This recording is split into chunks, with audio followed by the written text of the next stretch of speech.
can't help myself. Oh, it's a line. Didn't have to do anything. That custom intro, all I gotta say is rad. Oh yeah, early parry. Why'd you do that? You know, for what it's worth, a later early button press can alter the parry timing quite a lot. And he did a body splash, which takes a while to hit. Lariat. Oh, it's like he ticked himself there. He wanted to take it to his own command grab. That was, okay, the third strike has this scenario. Hold on. Third strike has this scenario where how good something is based on how good the opponent plays. You have to like make a critical analysis on how well you expect something to work. Right here, Alex does stand strong at the EX chop. Actually, no, that just makes no sense. I think he wanted EX knee, because he did it after a parry. Stand strong at the EX chop is good if they parry the stand strong. But it's a waste of meter if the stand strong hits. What's up? So you have to kind of analyze how likely the opponent is to parry. Base around that, whether you want to burn the bar or not. Alex's knee is actually parryable too, despite being like a hit grab. Both regular and EX knee can be air parried, I think. If I changed Alex, I would probably make it so the knee couldn't be parried, but the EX one still could. Make it so the regular one was a true grab. Maybe you could do jump light punch plus light kick to tech the knee though. I think that would be alright. Video volume is high. How is this? Better or worse?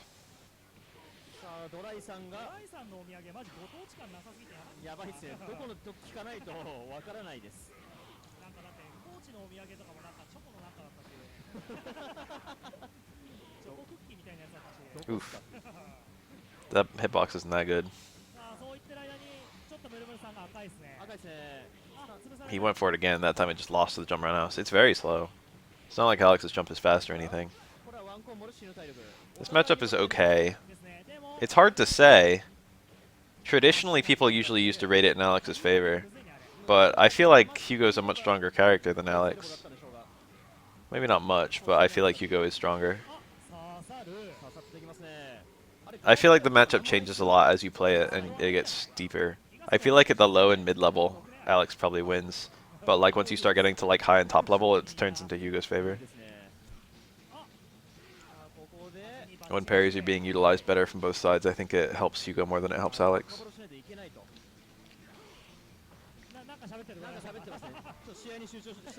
That poison taunt.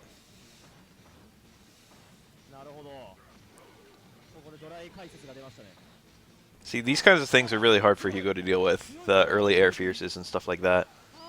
Hugo's tall. Meeting in midair. I think a really big factor is that Hugo actually has okay supers, and Alex really doesn't.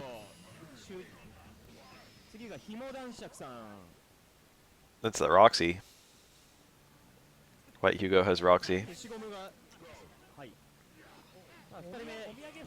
I played a lot of this matchup. That's really strong in this matchup. If the fireball is parried, it's actually safe. And it still sets up his chicken combo. In fact, Oro's regular chicken combo doesn't work on Hugo, but that setup gives you a chicken combo that does work, albeit it's very hard. It's also a little bit, it builds less meter than your regular chicken. Probably does about the same damage. That's 3 parries. Very easy for that to work if you're not ready for it. But it's reactable. Tap, tap, tap. I would have gotten that parry, I think. Nice instant overhead. Those are good on Hugo. If you do an instant overhead and it gets parried, your backward momentum from your jump back is actually reduced. So having your instant overhead get parried actually means it's often punishable.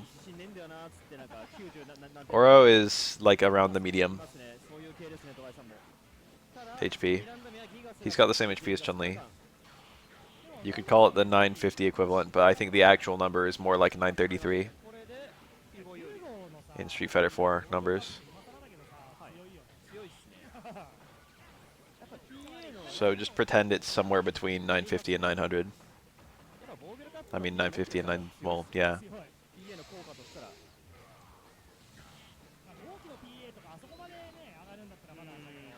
Oro's medium uppercut. I mean medium fireball is it's annoying, but Oro doesn't build any meter from throwing it. Ooh, tried to interrupt. He only builds meter if it's blocked. So if Hugo is just resolute about parrying it, Hugo gets meter, Oro doesn't, and that's a big problem. The biggest problem stopping from Oro from winning this matchup outright is the fact that Oro gets no meter build. Because Oro supers are really good in this matchup. But he has trouble even building one bar around against a good Hugo. I respect that win.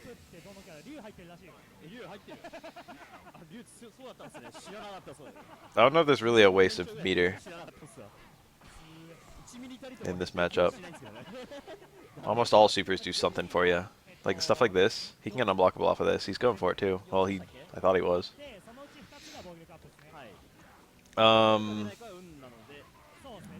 It's easy to give up ground in this matchup, and it's less easy than you would think to get out of the corner. Against a lot of characters, Oro can just super jump forward, and that's that. But it's kind of hard to get a super jump off if Hugo's kind of close to you and just jabbing you or whatever. Nope.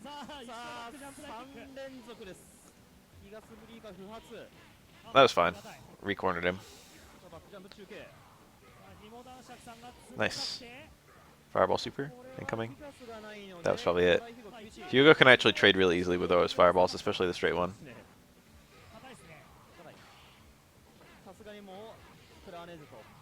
Yeah, I like this charging.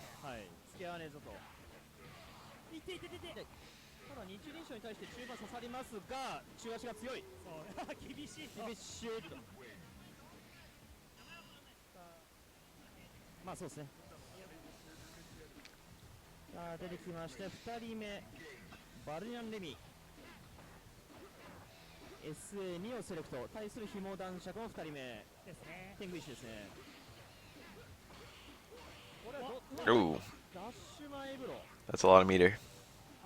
Every chicken combo is like 3/4 of a SA3 bar. And once Oro's got that bar, the next Stand Strong just does an ass ton. If Hugo parries, he can do towards Fierce, I think. If he parries an instant overhead. He might have some other things he can do. I think parry the shoot down backbreaker works. Cross up unblockable. That's weird that he dropped it. This will trade. As long as Oro gets to his active frames, then the stones come out. And if the stones come out, they cannot be interrupted. Hello.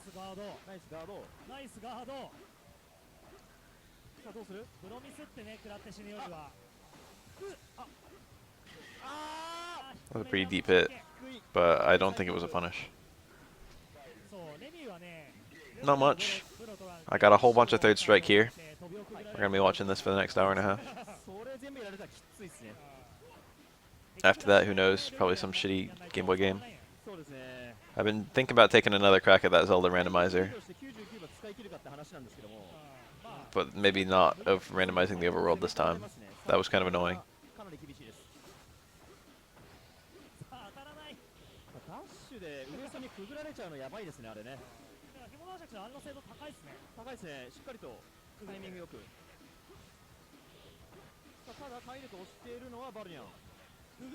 Is Link's Awakening a perfect game? I feel like it is. I feel like Remy's neutral actually is really good here. Remy's got good enough anti-airs to make Oro guess wrong occasionally. And Remy has like anti-airs where even if like Oro guesses right, he won't necessarily get a full combo. If you're doing like anti-air parry into jab or anti-air parry into strong or stuff like that. But even like crouch fierce, even if Oro parries that, if he parries it really high, he won't necessarily get a punish. Or if if the angle is bad. And crouch fierce by itself, if Oro's not air parrying, crouch fierce will beat most of the stuff he can do jumping in. And low fireballs are pretty good on the ground. You would think that Oro would navigate fireballs very easily, but actually it's only okay. This will do a shit ton. He should just... No, he... What the fuck is this? He doesn't have a combo here. Did he miscount? He went for one rep too many.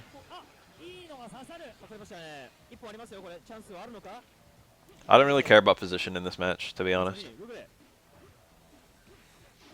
It doesn't really matter if Remy's in the corner or not. And it doesn't really matter if Oro's in the corner or not. I know it's like, you know, rushdown versus zoning. But like, the position of both characters really doesn't affect anything at all.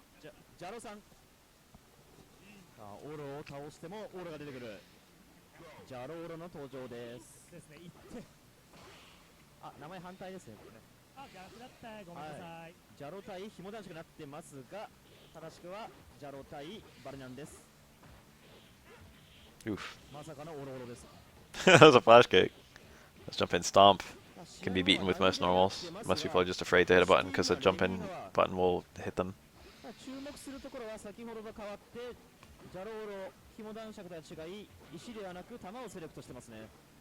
Spacing happens anyway, I feel. Like, no matter what, even if Remy's cornered, he fights like the same out of the corner as he does mid-screen. Remy doesn't really necessarily need to back up when any sort of attack he does or any sort of attack the opponent does both push them back out. This is interesting.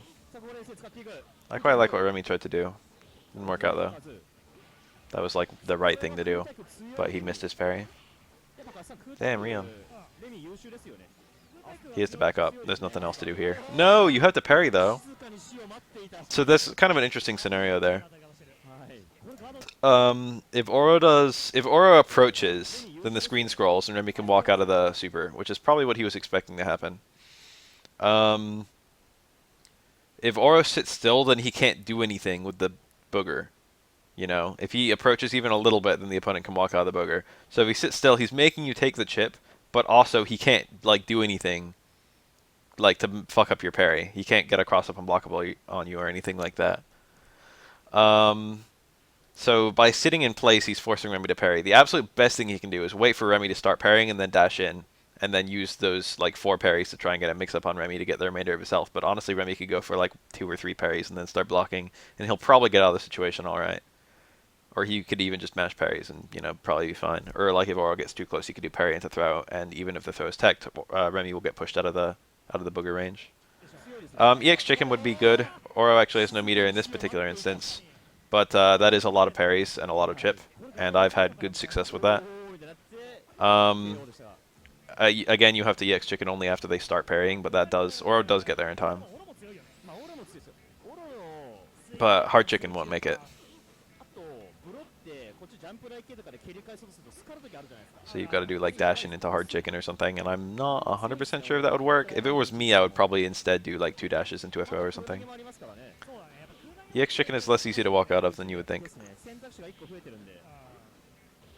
You might be able to walk forward out of it and not backward or something. There's some trick to it.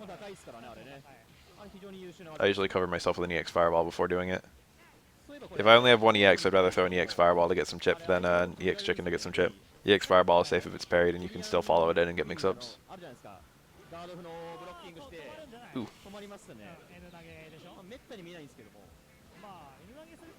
I like Oro a lot right here. I consider this very difficult to win for Remy. He needs like a very good. He needs like an abrupt close medium kick. That was actually it. That was the win he needed. if that was punished. This is still crazy difficult. This is very bad for Remy. Now it's horrible. Now it's really horrible. Oh.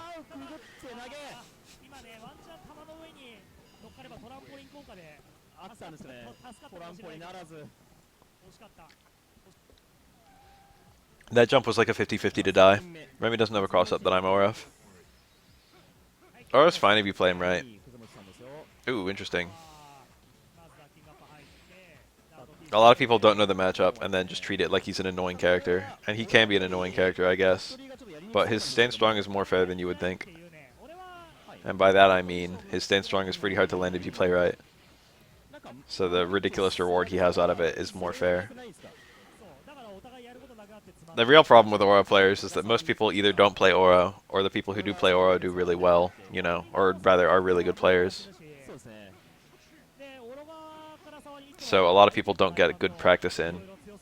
Okay, what do we have? Unblockable. He's got good screen position. You don't need much screen for Dudley. In fact, you actually need the least screen for Dudley of any character. He dropped it though. That looked pretty good. He hit his stance strong probably earlier than I would have. But it still looked good. Don't know what went wrong. And a lot of these replays, there have been Auras messing up unblockables. I like never mess mine up. So it's always weird when I see other people go for them and mess them up. It's like, what do you do differently? Why did it not work for you? Mine worked like every time. As long as I get the movement position right.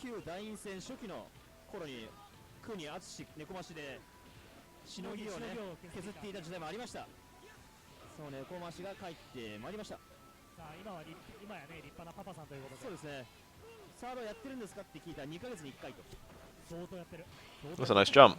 And then even when he got the perfect jump, did you see what happened? そうですね全部かもしれませんはいさあこれはグラブロットけど EX 出ないでめげずに攻めたいけどただこれユンダットリ結構匂いますからねと Dudley, you've got a lot of freedom for your setup. It doesn't matter what you do. Dudley is the absolute easiest character in the whole game to get cross-up unblockables on. He is a wide boy, and he only bounces once off of a hard fireball, and he wakes up reasonably fast.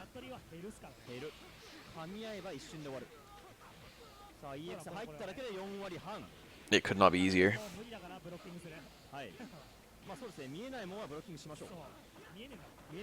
FE16, it looks good. I haven't even played Echoes yet. Something about a game being a remake, even though the original game is supposed to be pretty good, right? Something about a game being a remake makes it so that I would have less pressure on me to play it. I haven't even played the original game. That was a valiant effort on that EXDP. But honestly, like, he was gonna die. No matter what. I wake up Super would have been better. Does Aura ever use this chicken to do SA2 setups? I don't even know what you're asking. Like, all of the setups use chicken. Oh, you mean like to land on the other... Yeah, the thing about chicken as your cross-up is that it knocks down. So the only time you really do that is if it's your only option. And the only instance I can think of where that's true is after a forward throw. If you do forward throw into a super as soon as you land, you can't get a cross-up medium kick, but you can get a cross-up chicken.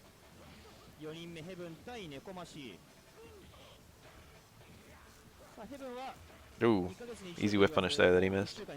All I had to do was like low short dash punch.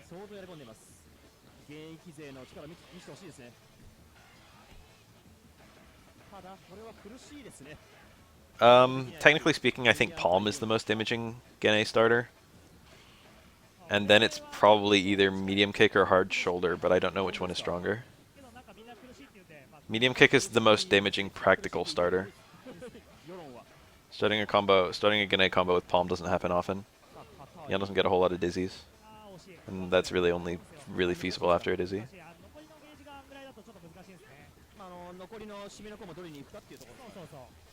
Yan like never ever dizzies.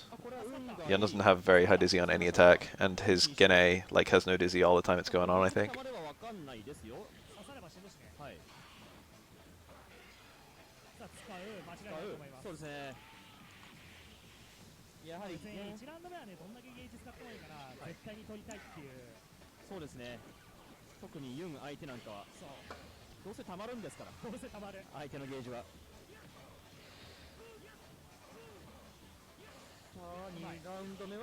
Very optimal. Look at all that meter. He literally got up to above half meter. Let's just see another. There's really no reason not to burn Gene. I don't care if you're like up like 90% to 10%. If you've got a Gene, you can just go ahead and use it to close out the round because it builds so quickly. You're never gonna lose a... Well, I shouldn't say never, but like rarely are you gonna lose a round because you burned the Gene really late in the previous round. Rarely will you lose a round as Yun because you were too light on meter right at the start. If you play Yun well, I shouldn't even just say well, but yeah, well. If you play Yun like a turtle, You can get 3 kunais per round without too much difficulty against almost any opponent. That was a well-spaced overhead.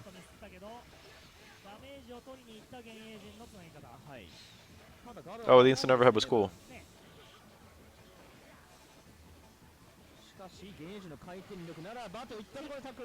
You gotta be careful with the unpalm. If you do a palm in range, then they can parry it and fuck you up. If you do a palm out of range, then they can't parry it because it's, you know, out of range. But if they hit a button, the palm active frames will beat the button. Unfortunately, Yun has like no setups into hard shoulder. Except fucking Super 1. I don't think you can do any cancel into hard shoulder. Maybe something on a crouching opponent. So it's good as a punish. I think you can do medium kick into one of his shoulders, but I don't know if that works with hard. And even that medium kick by itself would probably be more damage at that point. Throw? He probably OS'd it. You can just hold back and then throw there. If it's an EX mirror, you block it. If it's not an EX mirror, then you throw Urian. Unusual. Don't see that route very often. That, I don't know which side that hit on.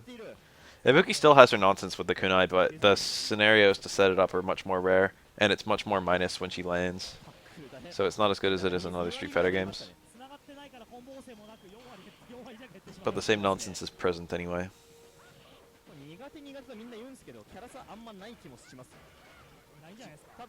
Cute. Ibuki's very freeform. I'm gonna really struggle to do an Ibuki B&B.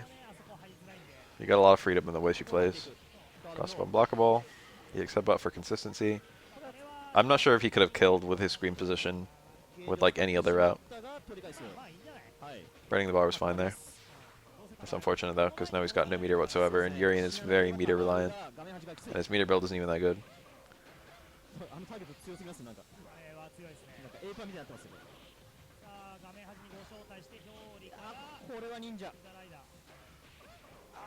This is, yeah, that was going to be cancelled to super, and there was nothing good Urian could do to get out of that. He had to go for an annoying parry that was safe. That's the real killer. A lot of people act like Ibuki Super 1 is super hard to parry. It's like pretty hard to parry. It's not the hardest parry in the game. Not even close. But the really annoying thing is even if you parry it, it's safe. In fact, I think Ibuki's plus. Whenever you parry projectiles in this game, it's you and the projectile that are locked down, and that's just a whole bunch of projectiles.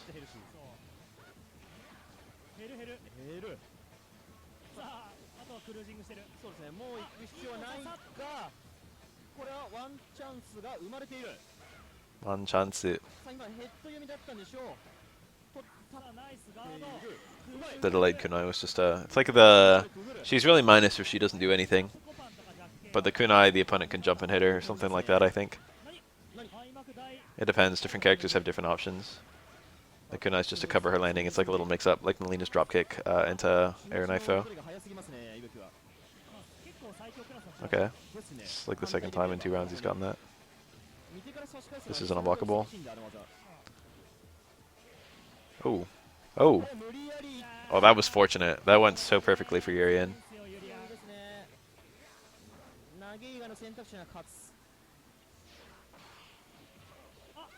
If you, depending on the range of that EX air kunai, you can only do one parry and parry both. In fact, that happens quite frequently.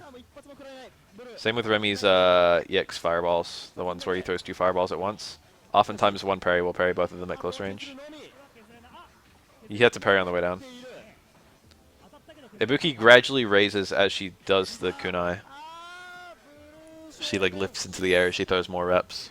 She can do between 3 and 5 tosses, kunai tosses. Each toss she throws 3 of them. So it's between 9 and 15 hits, I think. And how many reps you get is based on how much you mash. It's fairly easy to get all 5. Doesn't take much mashing at all.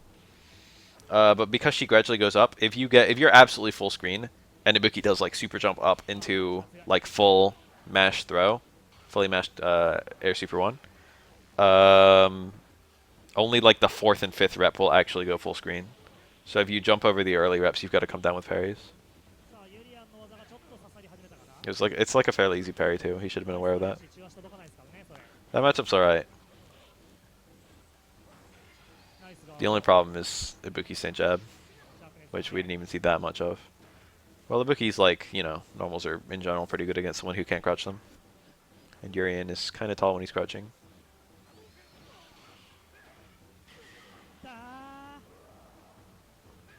I like how you read his name, but then you still like, I don't know. Oh, a dungeon. Just kind of get a dungeon set up. Ooh, there it is. Get that meter. EX. No? Nice saving it. He's going for another. Let's do it. Oh, he could have had the re-dizzy. He's being safe though. I don't know how long Urian's dizzy bar is. I don't know if it's one of the long ones. I feel like it might be.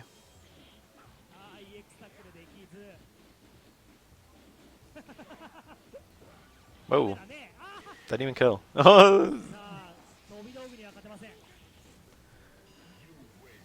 I like how you read Kuni's name, but then you still like were making a comment about the shapes of the characters. It's like once I know a language, once I know the letters, I just see them as the letters. I don't see Ku as like a rooftop anymore, or whatever it's supposed to be.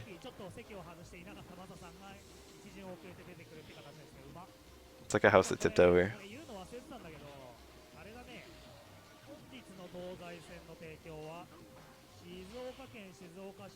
When I see Masa's name, I just think of Masa from Battle Network 1.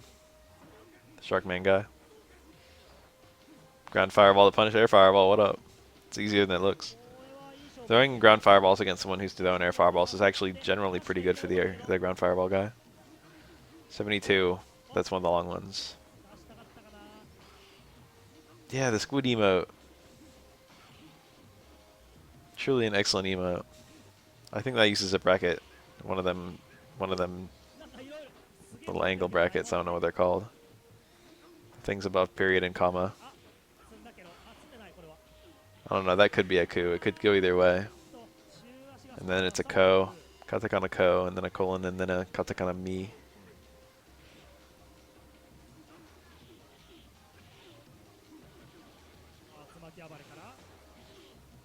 Mi is a pretty interesting katakana character because it looks a lot like San, the number 3, which can also be read as me. Did you get that? That can work. I'm really surprised he went for it.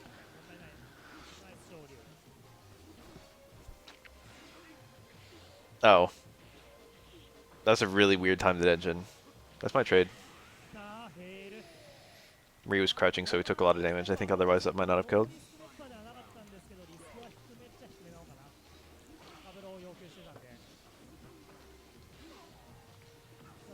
Denjin's this really weird position against Akuma, where it's kind of good but also bad. The one parry, and then his punish whiffed. Okay. Yeah, like that. That's how to use Denjins against Akuma, sadly. But now look at it, he's done. He's over. The 2 Akumas were dying to that combo.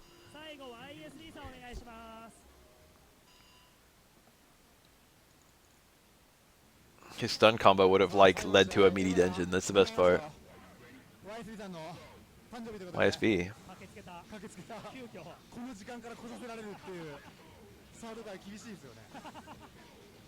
Whoa, he went for the red parry on that? You can always block. Yeah, it's troublesome. You can always block Tatsu and wait for it to end, and then punish it on reaction. So look here. Look at YSP's wake up. That was parry into block. Or it might have been parry into block. I don't know what it was. It's hard to say. It might have been multiple parries. He didn't attack right away though. He was expecting to get chipped out. He thought that the Stand Fierce was going to be cancelled. Most Ryus, I shouldn't say most Ryus, but a lot of Ryus are going to do Stand Fierce into DP there. I went back and visited that thread recently, and it's exactly the same. And I went back and visited that guy's Shuriken profile, and he has no additional posts. When I found that thread, he had 20 posts, and they were brand new. And now it's still 20 posts. Yeah, I hope he didn't give up any fucking his life. I'd like to talk to that guy though. Oh, it actually worked. So the mistake was Hugo jumping. What you should really do if you're ever in this situation where Ryu's charging a Denshin from really far away is just wait for it to come out and then just parry it. Especially if you're Hugo, who doesn't move very efficiently, can't easily jump over it.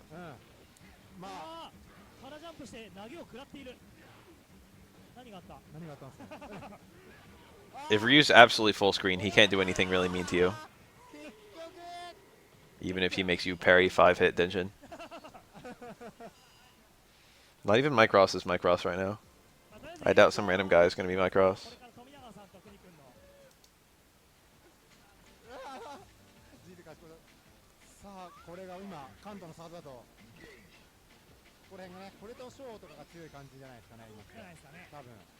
さあ伝統の国富永が始まりました。伝統の Jump short? That's weird.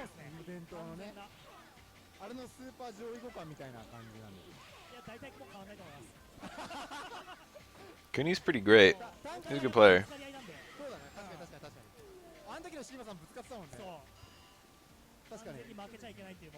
It's nice getting to see some Denshin Ryu after making that Ryu video.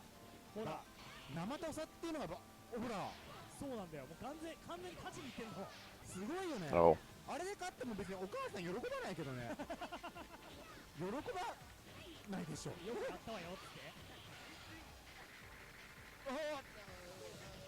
Oh my god, stop jumping, just parry it.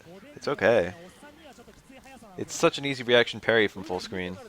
I know it's a fast fireball, just parry, it's 5 hits.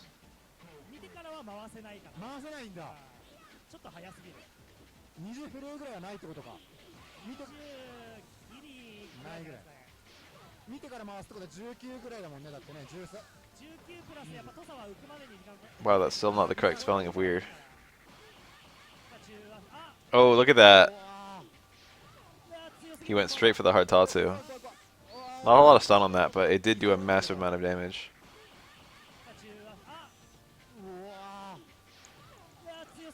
Micross doesn't like Street Fighter. And Gutex went nuclear esports. I don't know, I'm like sub to Gutex on Twitter. I'm following him. And he makes a bunch of real life posts that all look like he's got his shit together and he's just enjoying the world. No bearing on fighting games. Him working out and shit like that. Looks happy.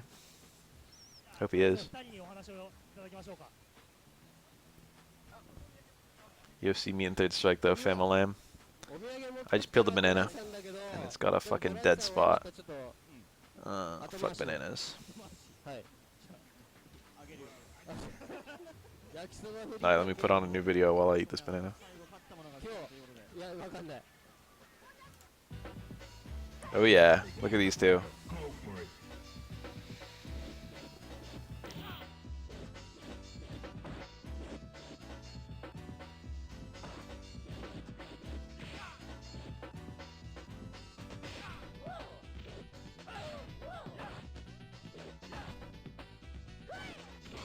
Bananas are peak fruit.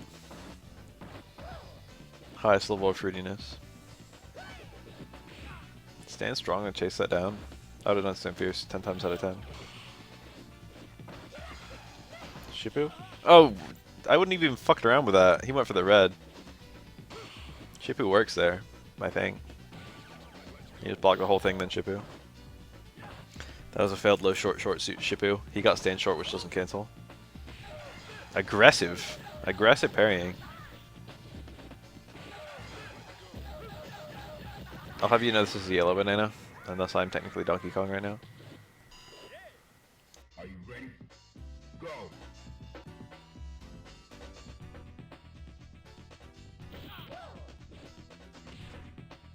I just comboed.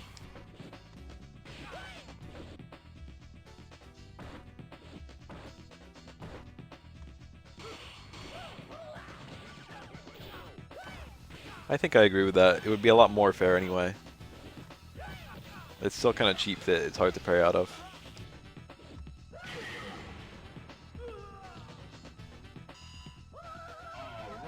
that's cool. Final round. Engage.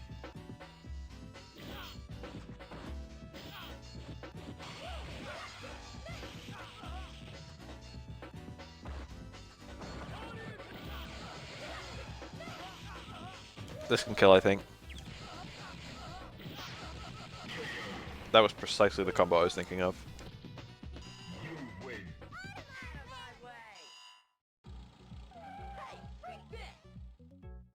Fighters ready. Engage.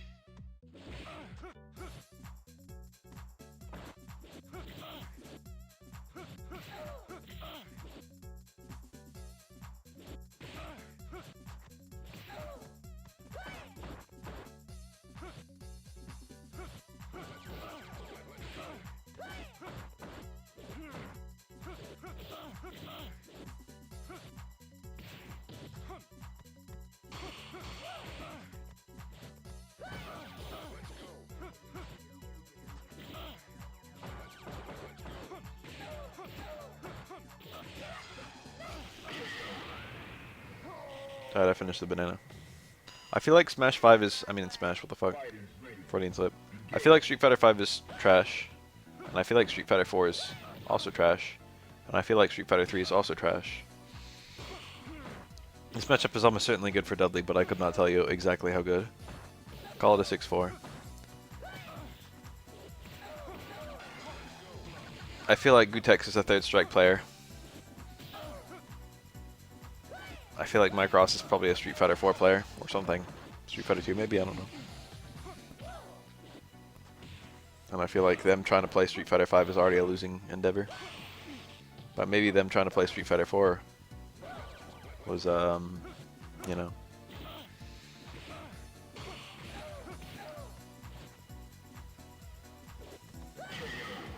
They should get a show where they alternate Mike Ross playing Street Fighter 4, fucking,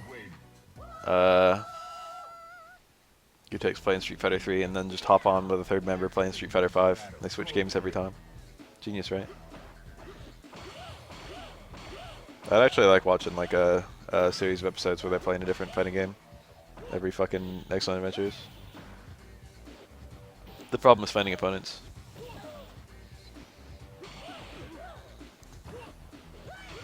I mean, I think Third Strike very deliberately went for what it tried to do. I think all the design decisions in this game were very purposeful. Same with Street Fighter 4. I'll give you that Street Fighter 2 was probably accidentally good.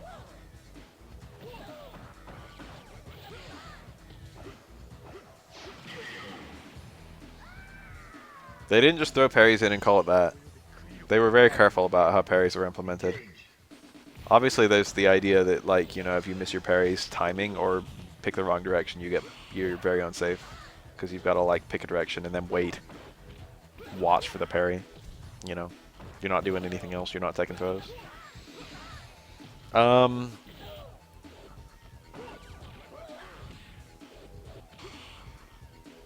But then there's also some other stuff. Like, they made sure every character, for the most part, had, like, a decent low only or a decent high only parry. When going for, like, meaties or stuff like that. It could have been more elaborate than it was. But, you know. They tried to make sure that every character... They tried to make sure that characters weren't just destroyed by a single parry direction at certain ranges.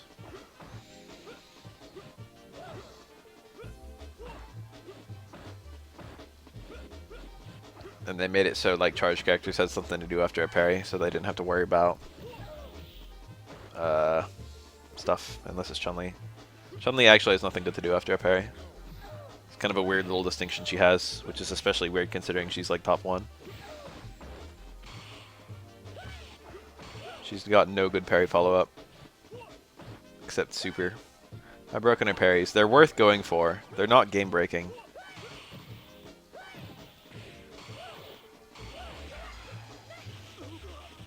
It's statistically advantageous to use parries rather than not using them, even as guesses. A guess parry is better than not a guess parry in most cases.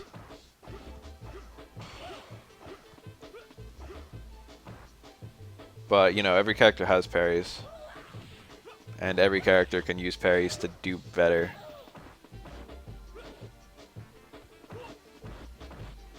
Like, you can make that argument that parries do more to destroy Hugo than they do to buff him, you know? It's like, oh, well, Hugo can get 360s if he gets parries. It's like, well, Hugo has attacks that can be reaction parried. It's like technically that argument could go either way. But if the Hugo player is better, he's going to be getting more parries. So really, parries just kind of remove the character from the equation a little bit.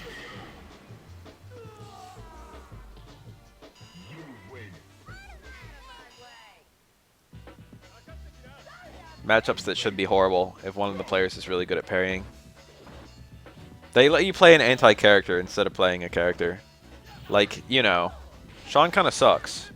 But if you're a good anti-Yun, then you don't care if you're playing Sean. If you're really good at parrying Yun setups or stuff like that. If you're really good at parrying Ken setups.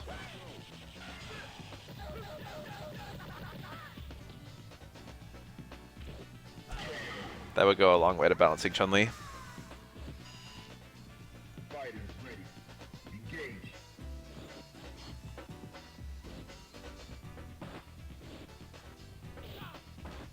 Changing only the supers, I could make this game very, very balanced, I feel. I wouldn't even have to change most supers, I feel.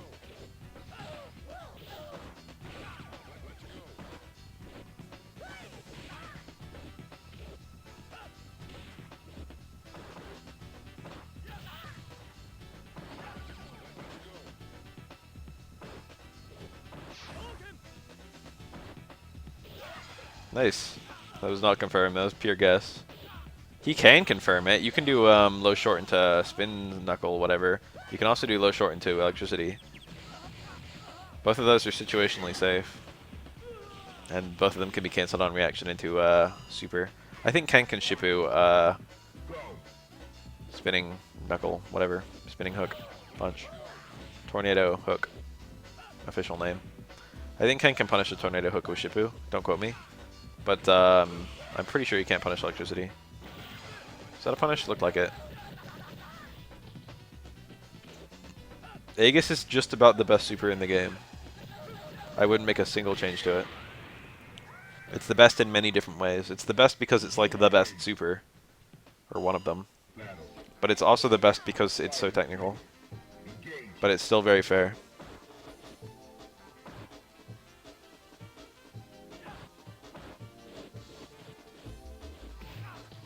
Aegis 20 hits. I think right now it's 5. I think it's 6. I think it's a 6-hit super.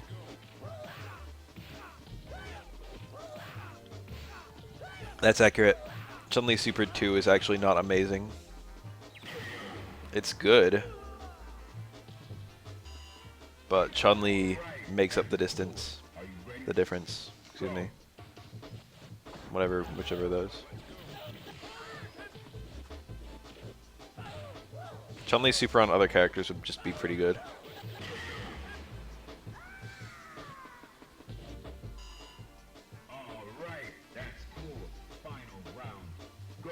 Chun-Li with Ken's crouch medium kick would actually like shoot down to like mid or even low tier. Not even joking. Probably not low, but mid. She would fall the fuck down. There's not that much propping Chun-Li up at top tier. She just has a very pure mix-up. Like, if she lost her main confirm, if you didn't have to be afraid of low forward, if you didn't have to play the entire match, like, terrified that low forward hits you errantly, she would fall to pieces.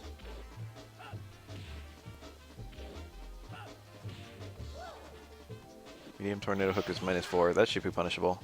What about light? Because light still combos into Super 3 for Necro, although it's not as good of a connect.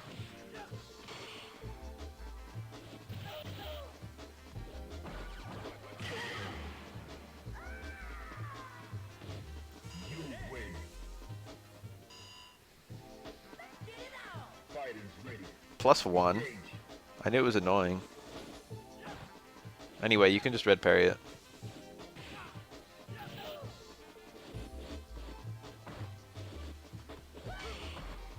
Necro is not that hard to play, and then other things he has are fucking nightmarish. Like if you try and get like 6 down back hard punches on cornered Hugo or cornered Urian or whatever, that shit's actually really hard. That's probably a failed light DP. That's a weird Hadouken to do there. Light DP would have made a lot of sense.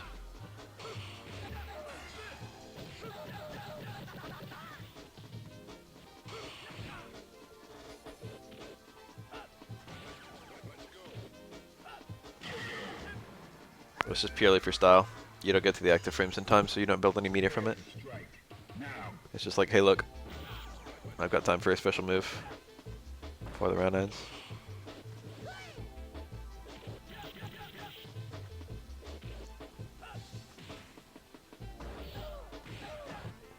If it's round 3, you often see Ken's do like super there.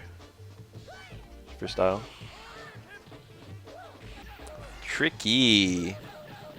I don't know what cross-throughs work anywhere. I know most of Oro's good cross-throughs.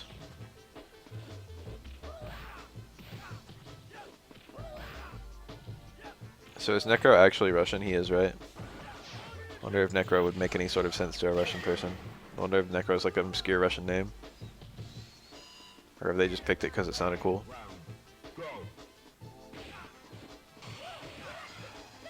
I feel like Necro does in fact have a Russian name.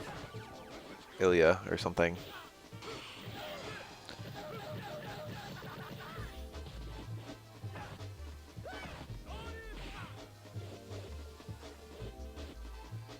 Fun fact, the reason Ken's name is Ken Masters is literally because of Barbie. When they brought Street Fighter over to the US, they were making like dolls or something, action figures for Street Fighter characters, and they wanted to give Ken a name to distinguish him from Barbie's Ken.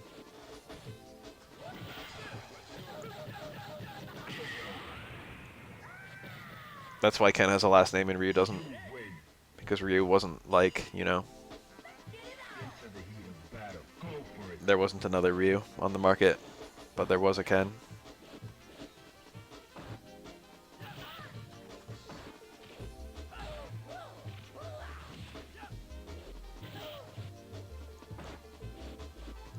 If you watch the Street Fighter movie, Ryu's name is Ryu Hoshi. They should canonize that.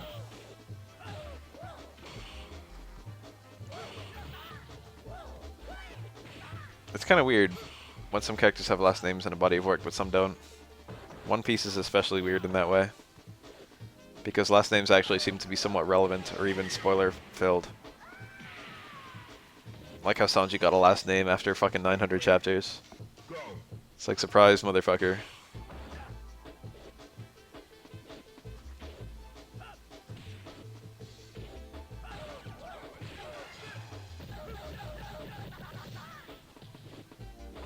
Imagine if they just reveal one day. It's like Zoro's full name. Okay, Zoro's name is established.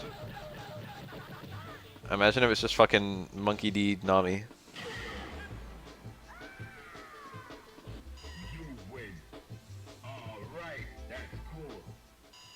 What a best ride.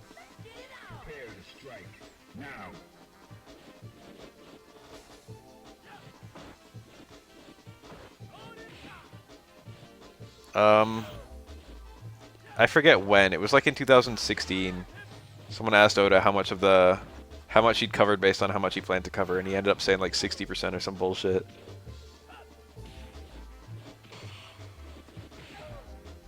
I forget when it happened. I forget the chapter he was on. Maybe it was like chapter 600. It's like, how much have you done compared to what you want to do? He's like, oh, I'm about 60% through it. I don't know how many arcs are left in One Piece, but there's got to be a few.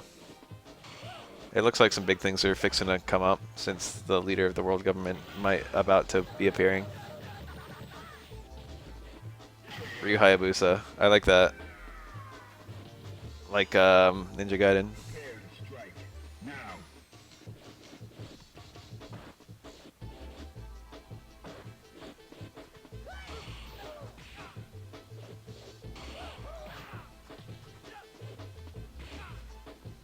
Robin's got a last name.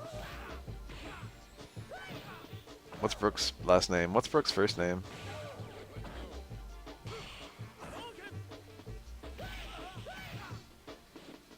Brooke is the best Straw Hat. Prove me wrong. Oh.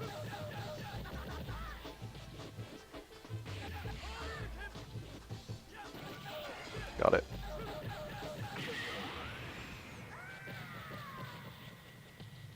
You win. Battle. Into the heat of battle. Go for it. I feel like Brooke is the perfect combination of sad and funny. And I always really like sad, funny characters.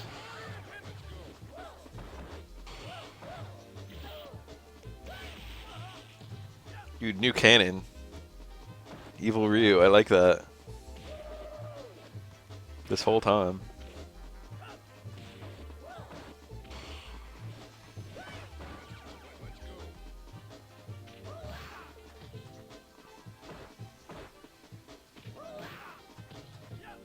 I like how the whole point of like the whole point of One Piece is like, you know, fucking living out your dreams or some bullshit like that. So all the Straw Hats join up with like dreams. And some of the dreams are just so much more attainable than others, and yet you know that they're all gonna come true at about the same time right at the end. You know what I mean? So it's just like, I'm gonna find the all blue, and it's like, shit, we don't even know if that exists. And it could be fucking anywhere. What if they just found it really early? And that was that.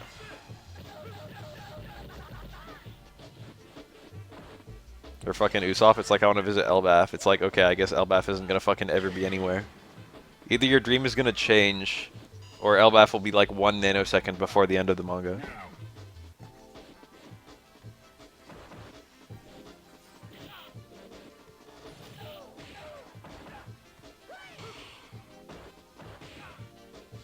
I want to know what's going on with the Void Century. I hope they actually cover that. One thing I really like about One Piece is that the story was already in play when we jump into it. There's so much stuff that already happened. And you can tell that a lot of it's never going to be revisited. Cute.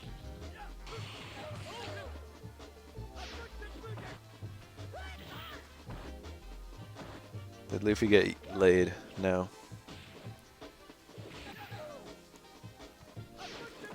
He's had some chances though.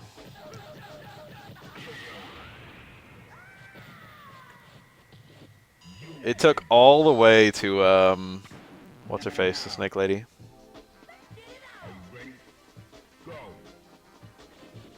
I can't think of her name. Boa. Yeah. That just made it fucking hard, even harder for me. Although that's her name. What's her other name?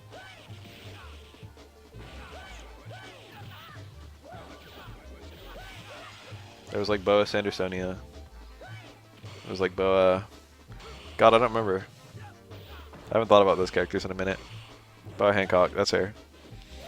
It took all the way to Boa Hancock to introduce a romance subplot with one of the main characters. Fucking hundreds and hundreds of chapters in before romance was introduced. I feel like in most manga that would have happened near instantly. I guess Sanji's always horny. That's kind of like romance.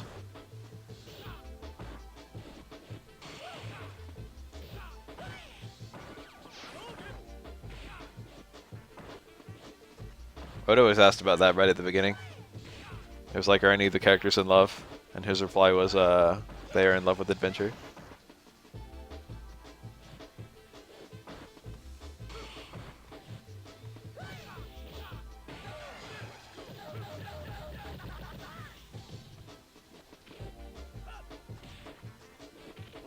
Aggressively asexual is just in accordance with that character archetype. The Japanese adventurous fucking, I don't know what to call it. The same shit that Goku is. Luffy's character is just Goku.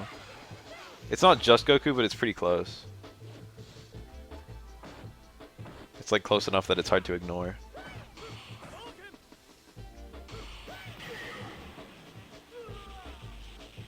Everything Goku is that isn't outright the Monkey King is Luffy.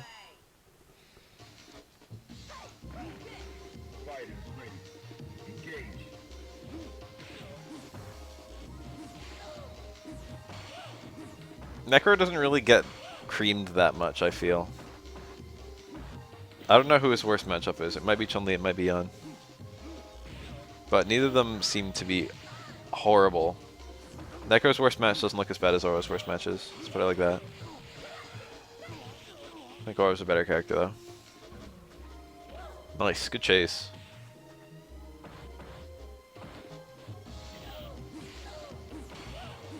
Player counter picks are absolutely a real thing in this game. That's how I beat Gutex. Ooh. It's because I myself am a counter to Urian. I can do that parry. That was probably going to be cancelled into a Tatsu. Fighters ready. Engage.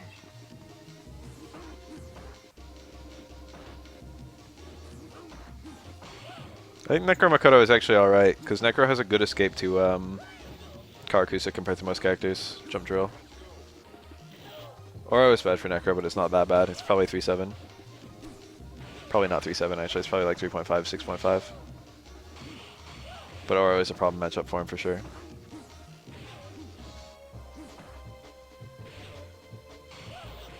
Ooh.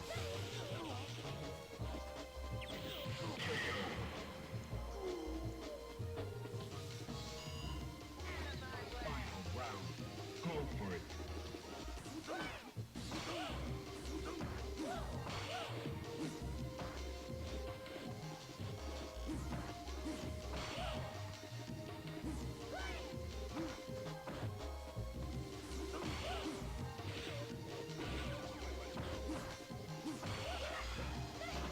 He did that like it was going to be a punish. From close range, I bet it is.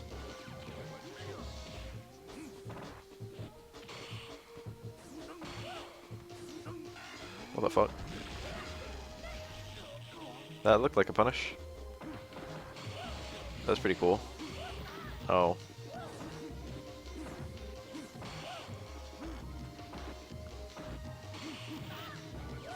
That's such a weird KKZ to do. You have to do KKZ like kind of predictively if you want to use it to punish a forward jump. And Necro can't use any of his drills or anything to like stop going forward. Although he can fall pretty straight down. You win. KKZ has very long startup, so you've got to do it basically as soon as they start approaching. Are you ready? Go. But he shouldn't have even been looking for a KKZ, it should go without saying. That was horrible.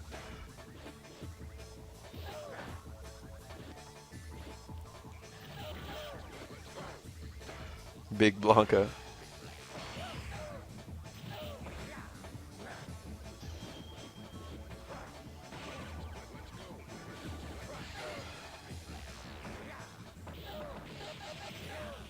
Very nice. You can go for extra overhead low mix-ups if you don't care about picking up your combo. He's got time for like 2 or 3 depending on how close the mirror is to the opponent. Top 6? Engage. Hard call. I probably wouldn't put him that high. But he's got like flat 5-5s. He's got a few 6-4s and a few 4-6s. He's very competitive even with the top tiers.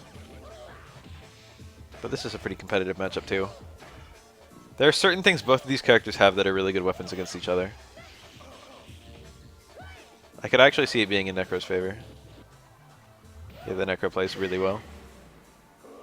Yeah, the Necro can do all the bullshit stuff. Final round. Engage.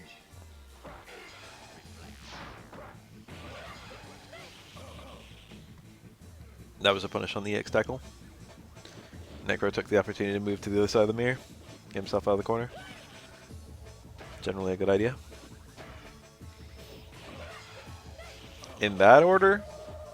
I'll give you that top 5. I'd never give you that top 5 in that order. Low-key, Oro might be better than Dudley. Don't tell anyone I said that. Also, low-key, Akuma and Ken probably like share a spot. And Akuma could also be top 5 in place of Dudley. It's hard to call Akuma versus Ken. Obviously, Ken has more HP and that matters a lot. But Akuma has like better tools overall than Ken apart from that. Especially, Ken's Shippu punish range helps him a lot against low tiers, but doesn't help him a lot against high tiers. Same with his Area X Tatsu. Ken's like a kind of like a low tier killer. Chun-Li is too, obviously. Strike. Now. But Akuma's good tools are more relevant against the top tiers than Ken's are.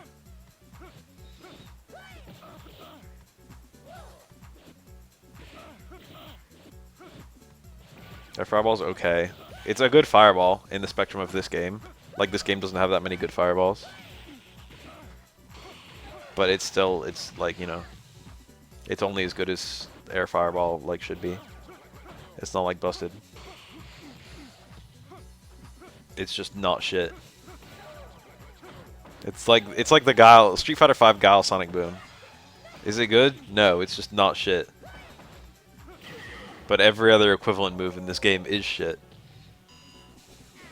Enter the heat of battle. Go for it. So Guile's sitting there left looking like he's like some incredibly good fireballer. Which he is for what it's worth. But really it's everyone else that sucks.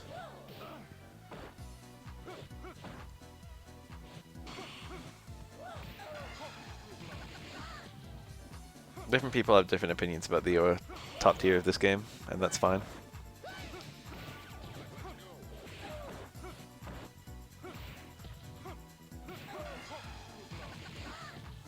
Yang is pretty good. Ain't no one out there saying Yang is bad. After Dudley, Yang would probably be number 6 on most people's lists. Go. I would put Yun better than Ken almost all the time. Yes, I played Jinrai in Fightcade. I beat him most of the time we play.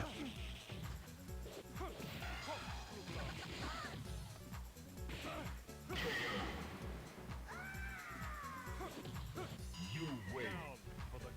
More importantly, I've also played Hrove, who also plays Zoro, and he beats me most of the time we play. Engage.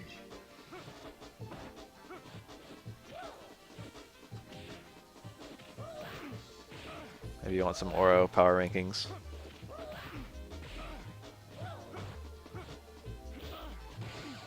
Jinrai taught me how to play Oro, fun fact.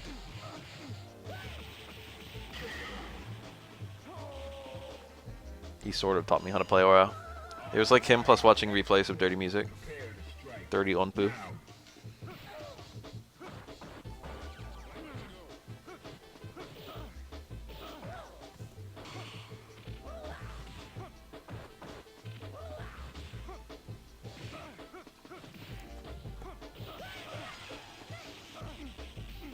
One thing about Chun-Li is she's less countered by parrying than Yun is. If you're like really good at some high-level parries, you can make Yun regret life. But parries like don't really counter Chun at all, Fighters ready. which is one of the reasons that Crota said that at the highest level, Chun-Li beat Yun and that only Ken could stand against her. And all that bullshit. Crota thinks Chun-Li's #1 in the game.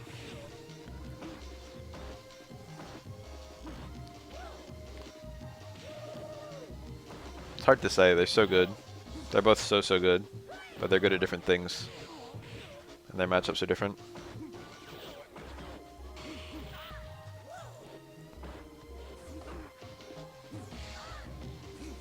Nowadays, most people say Chun is #1, but also Chun is easier to hate because she kind of dumbs down the game. Like Yun dumbs down the game a little bit as well, but Yun is like technical. Chun-Li is not technical and dumbs down the game. And also, a lot of people just parrot whatever the fuck Crota says. I think that's worth mentioning. Who's the worst? That's actually a hotly debated topic. All of the time, people are like, oh man, you want a character even worse than 12? Try Sean. A lot of other people are like, you know, you want a character even worse than Sean? Try 12.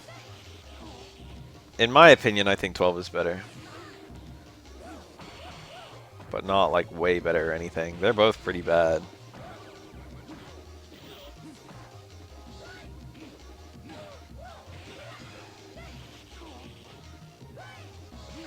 I think Chun-Li Yun is probably 5-5.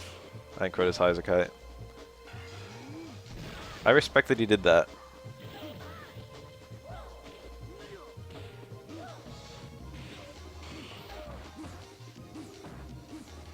There are fewer...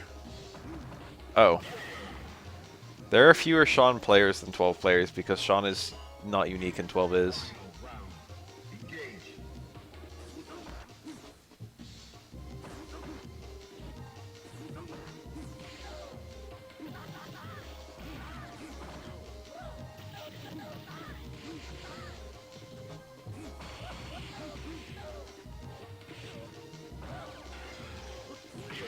That wasn't even a punish. I didn't think it would be. That's not really a great super for picking up punishes. It's like fast, but the range at which it gets its hits is not like Chun Super 2 or Ken Super 3.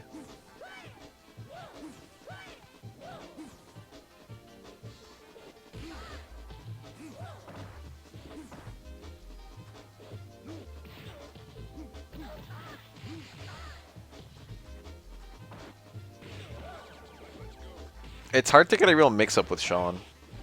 12's mix-up is okay, just like is risky for him. Wow. That was actually a punish on that fucking jump strong. He'd already hit the button by the freeze. Are you ready? Go.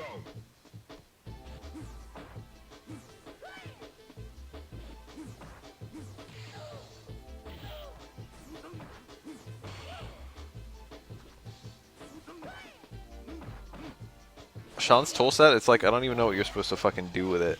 A lot of his special moves you just have to never ever use. Don't use fucking Tornado Kick at all. Only use EX Tornado Kick in punishes, and even then I think it's minus on hit. Don't use Wheel Kick at all. Only use the Whiff Tackle, never the Held Tackle. And only in cancels on hit. Don't use the roll. Well, maybe use the roll. I don't know about the roll. The roll's a mystery. Probably don't use the DP at all, except in very specific punishes. It's not good anti-air, it's not good, you know. It doesn't work in a lot of his combos. So you're left with a character with like no specials. And then factor in his only super confirm is off of a fucking low.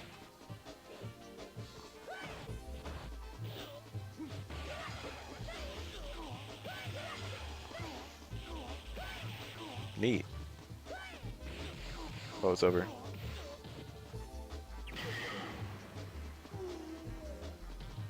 Is this his ending? Oh, it's went low. I'm bleeding, making me the victor. Are you ready? Go.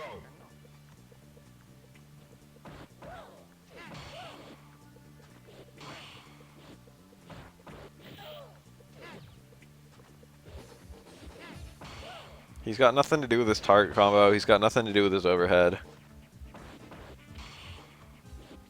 He's like a shitty low. Like, he's got the Shoto low string, which is fine. A short jab short. And then he's got, like, a throw. And that's it. That's like the only two things he has that are remotely good.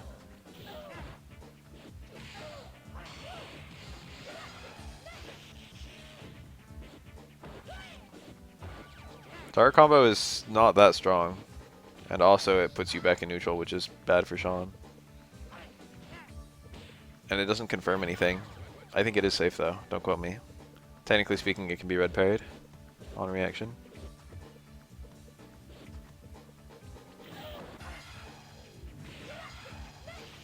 Neat. Necro's like a weird kind of rush down corner monster. He's got like these big old hitboxes. Whoa. Ken has lots of confirms to. Oh, I like it. And he got the combo. If he went for the target combo, it would have been good there. Ken can confirm Super 3 very easily off of a lot of different normals. And his damage is really good, and his gameplay style is very... He's got like a fast dash. He's low risk. Good HP. Okay stun. High damage. Easy to play. And like super off of everything. And also the super punishes a lot of stuff, including stuff that's not really conventionally punishable. Yeah, he's just solid. Oh, his Okizeme is really good. That's like the actual claim to fame he has. Is that he's got an overhead link to super and a low link to super. So those are a 50-50. And then add in throws and you've got like a pretty nice little mix-up. The only other really notably good thing he has is Air EX Tatsu, which is a fucking monster air-to-air, and also a pretty good jump in.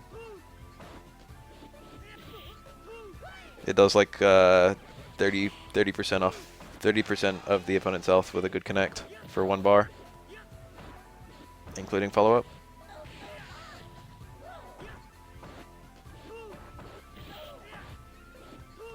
Ken is like the best fair character. Everyone better than him is fucking cheap.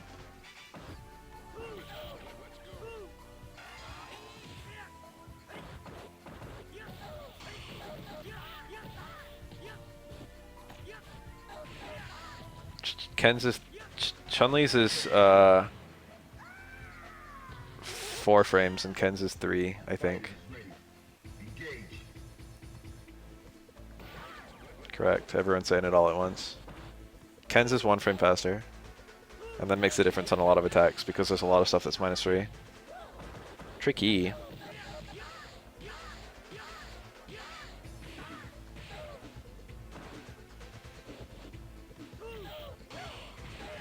Oh yeah, Ken has a glitch combo. That's worth mentioning too. I don't know if it's a glitch per se, but Ken can do 2 light DPs in a row with the right setups on the right characters. And the damage of that seems to indicate that they didn't plan for it. I feel like they should have just made it so Ken could always do 2 light DPs and then just cut the damage of light DP in half. Just make every character juggle like Q. He can literally like almost always do it on Q. Q is a wide boy when falling. Nice.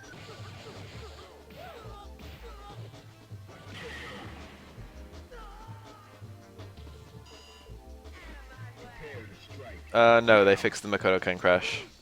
Makoto does not get stuck midair.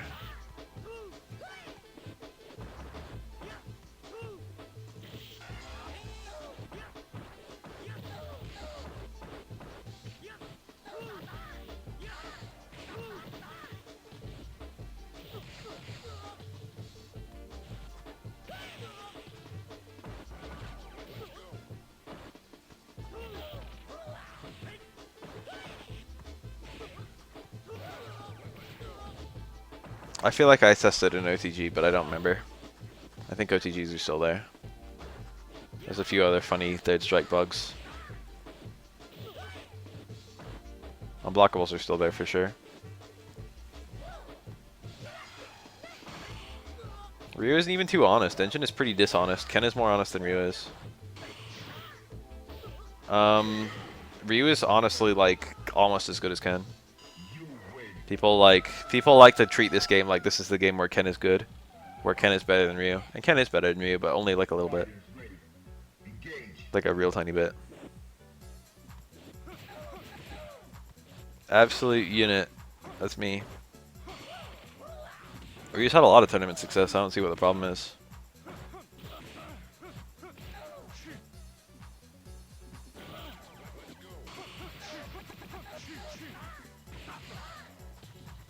Denshin is one of the coolest supers in the game, in my opinion. It's very technical. It's so different from his other supers, but it still works very nicely with his toolset. It doesn't work like any other super. That's what I like about it. It's so removed from other supers. You don't confirm it.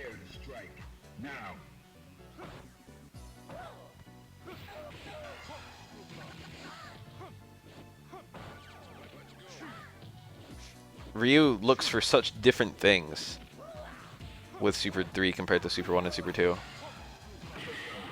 His goals, his entire like route through the round. This week's BAF Cup is third strike characters. Ibuki, Dudley, Makoto.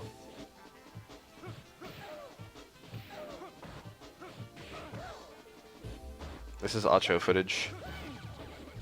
Game Acho. It's a YouTube channel and also a arcade in Japan.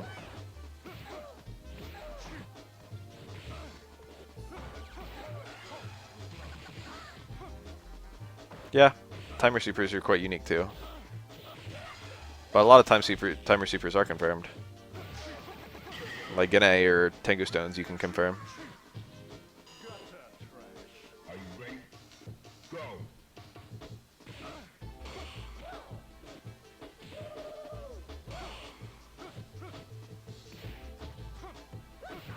In general, they were pretty good about the super designs in this game.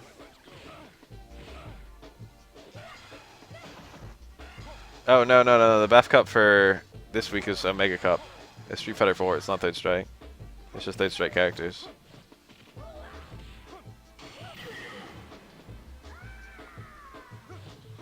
You win.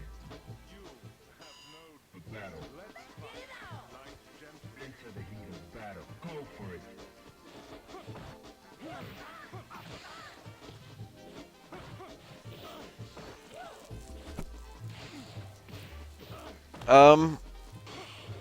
I play a lot, and I do commentary. Well, I do gameplay and, you know, commentate as I play. It's not like that's a thing I don't do. I'm not doing it right now. I like watching. It's a lower stress environment, and we get to see stuff that we've never seen before. Plus, this is very high level footage. You can't get gameplay like this in the US for the most part. at all. Fighters ready. Engage. But anyway, there's like a whole playlist I have of me playing like various people on Fightcade and whatnot, GGPO.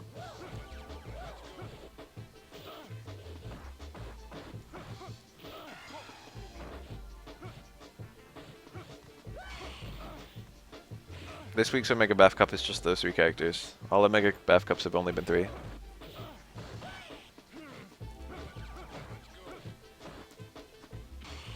The thing about fighting games is I like fighting games on a very theoretical level. And because of that, I enjoy playing them, but I'm just as content watching them a lot of the time. I'm not into fighting games because I'm competitive. I'm actually not that competitive. I'm more into them from a scientific perspective. Ah, fuck, dude, you just asked that and I answered it. What do you want? Game Acho. It's a YouTube channel and an arcade in Japan. Round. Go for it.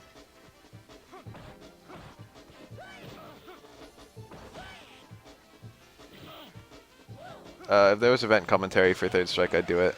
I could probably do good event commentary for Street Fighter 4 or 5 as well, but there are other people who are usually there at various events who are more requested.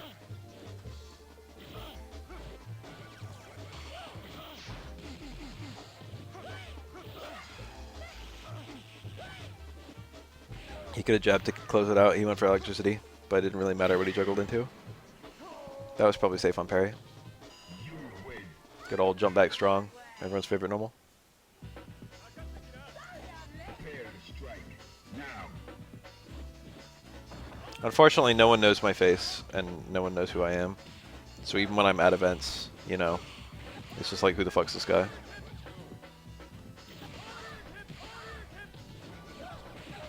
Oh, I think he got it. It's probably the least seen Ken, regular Ken confirm. The Far Strong. It's very easy. It's a good confirm to learn. Far Strong's not as good of a normal though, that's the problem. But Far Strong into Super 3 is actually like a several frame link.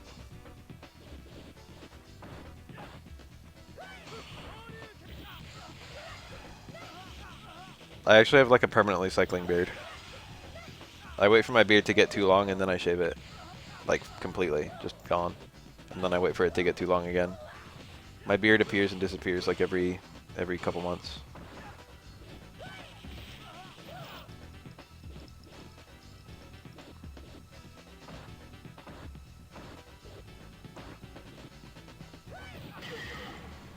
I call it the laziness approach. Final round. Now. I want to spend bare minimum effort on maintenance. Beard maintenance.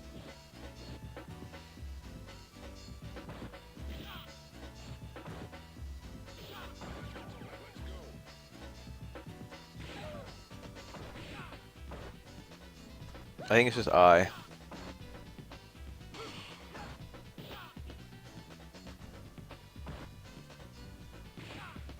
I got BB tagged, but I haven't played it against anyone yet. It looks like a fun game. I've been watching other people play it. Cool thing about Necro Super 3 is he's usually not out of the match. He only needs like a couple parry into combos, and then he gets a dizzy. And his post-dizzy combos are actually decently strong. He could easily win this. No, he can't. Now it's like over. That throw was horrible. It was a horrible throw.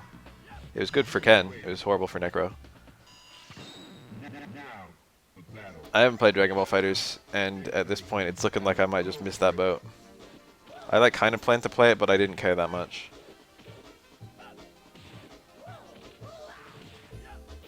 I don't find it that entertaining to watch though, to be quite frank. And that hurts. That's like one of the main reasons I haven't picked it up yet, because it doesn't look that fun to me.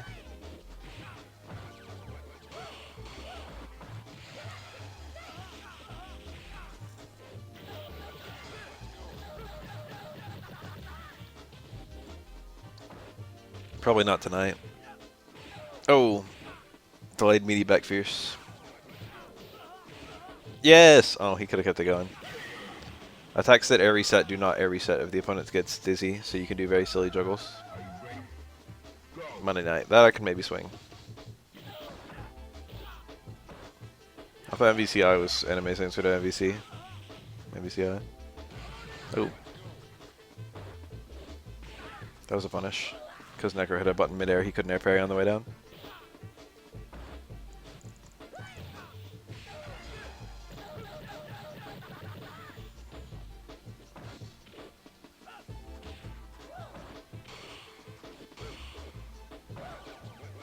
What the fuck?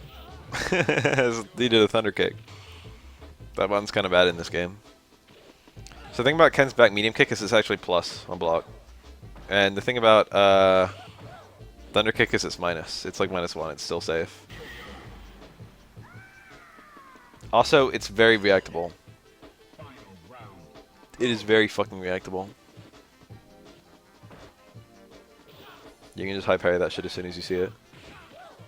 Back medium kick is faster and it's 2 parries, so it's a little bit easier to sneak in. The thing about BlazBlue Tag is that it looks like the system directions actually do a fairly good job of holding the game together, but that doesn't become apparent until you're playing it well. That's the impression I get. It's like there's actually good fail-safes to make sure a single combo or a single setup just doesn't instantly win. Or like the neutral can't be overpowered. But it looks bad if you're not good at it. That's the impression I got so far from watching it. And listening to people talk about it. Oh, see that? That's why Thunder Kick sucks. Because that one's 2 hits. Thunder Kick isn't. As there toss into the DP. Wow, I just called a bag. That happens all the time.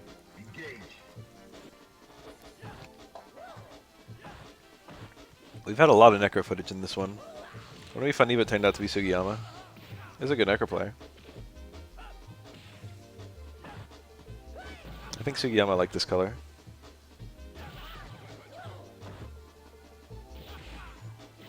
At first I thought this is the most dumbed down stuff I've ever seen with BB Tag.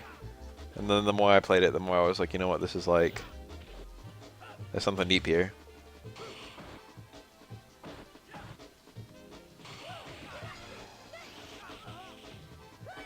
Electricity? Yep. It's possible to just parry electricity and then interrupt before the next electricity parry. Like, Ken can do one electricity parry into an EXDP, for example.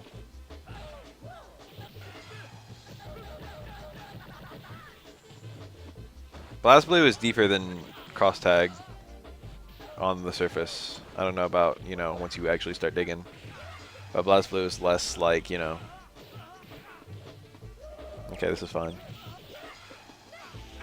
I don't know if that low short increases the damage or not.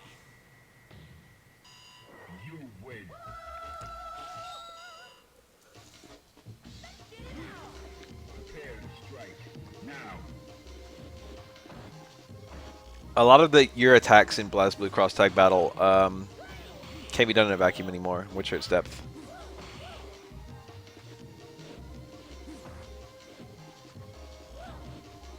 Like there were fewer contexts where you can use various moves, because the only way to do certain moves is only as like the third hit of your A string or stuff like that, third hit of your B string.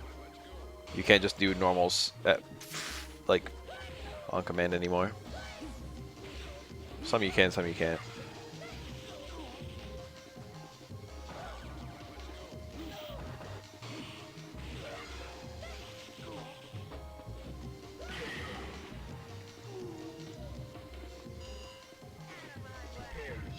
Like if you look at, I don't know, Platinum. Platinum doesn't have all her toys anymore. Well, she has them all, but they're all just normals. And they're like, they can only be done in very specific spots. Like her frying pan is her jump C. That's like the only way to do a frying pan.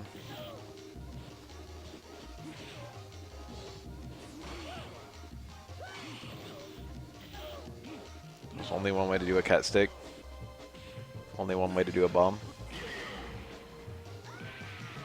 Granted, already Platinum's toys were only single attack options, but now they're single context options too.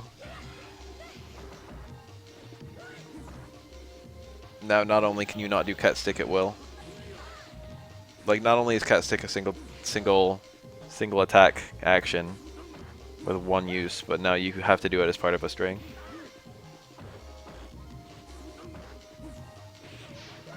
Auto combo only normals are fine. It seems to make the game easier to pick up, but it doesn't necessarily hurt the depth. I got the impression that it doesn't hurt the depth. He got the red. It actually, if he parried the first hit of that super, I think it would have been a blue. Win.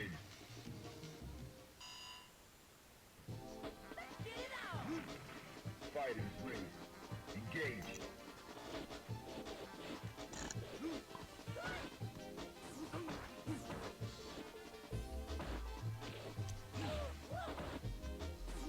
Yeah, well, it depends. Like, Taker lost jump C. And that was his air dash.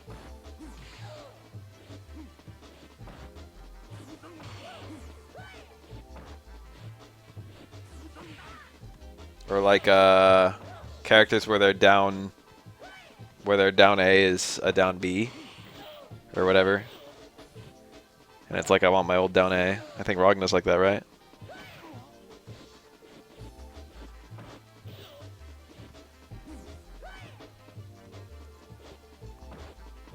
I don't remember.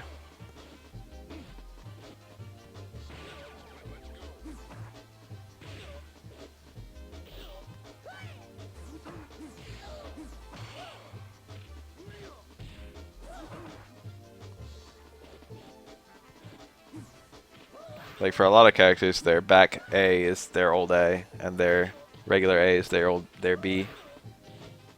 But for the down A's, they don't have any system like that. So sometimes down A's are A's, sometimes down A's are B's. Fighters ready. Engage.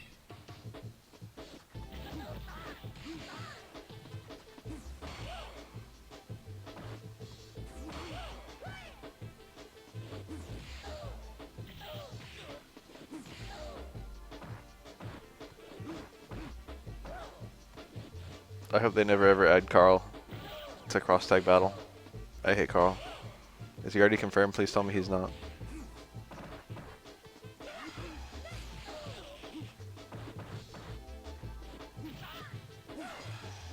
Carl's the grimiest character in any fighting game. I can only hate so much because he's also insanely high skill. But what he can do is just disgusting. Are you ready? Go.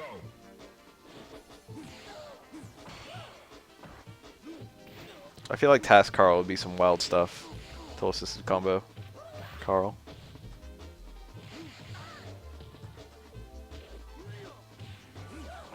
I want Hakumen. I think Hakumen is confirmed. I like Hakumen a lot.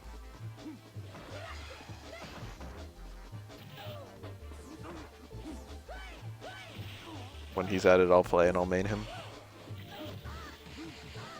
Hakumen's my favorite Blast Blue character, both to use and to look at. His personality's funny too. He's like accidentally kind of silly. He's like played like a straight character, but he's just like the entire premise is a bit ridiculous.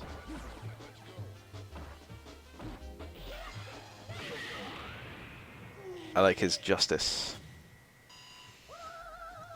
Into the heat of battle. Go for it.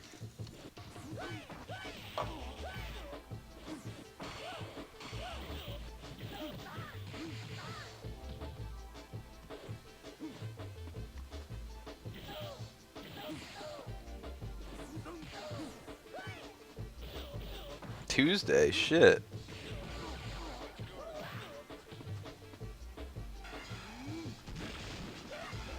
That was a really good backdash. I'm pretty sure Oro can't backdash out of that. I think he needs 2 backdashes. Like, Oro's backdash is faster than Necro's technically. He covers more distance in the same amount of time. But he, like, his one backdash won't quite get out of the way, and then he's got a bit of lag before he can do the next one. Whereas Necro, one backdash apparently perfectly gets out of the way. Yes, Hakumen is Jin. Jin from an alternate future. There are various other time travel characters, actually. Technically speaking, there's a time travel Ragna. But I think he's dead before the story takes place.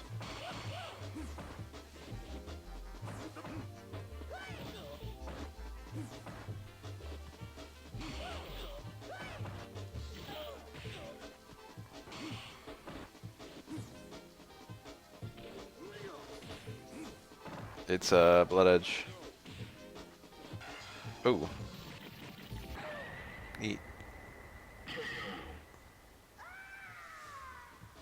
You win.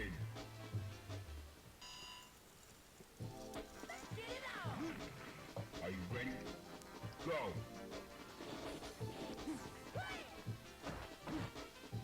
I think it's actually pretty hard to think of a more edgy name than Blood Edge. Like, that's gotta be about as edgy as things can possibly be. What's the most edgy name from any fucking video game, manga, anime? What's like the highest level of edge?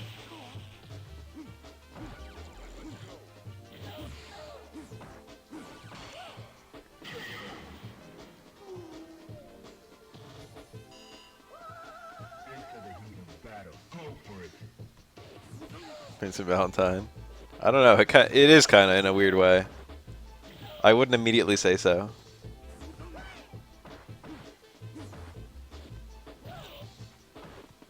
Dark Edge is good.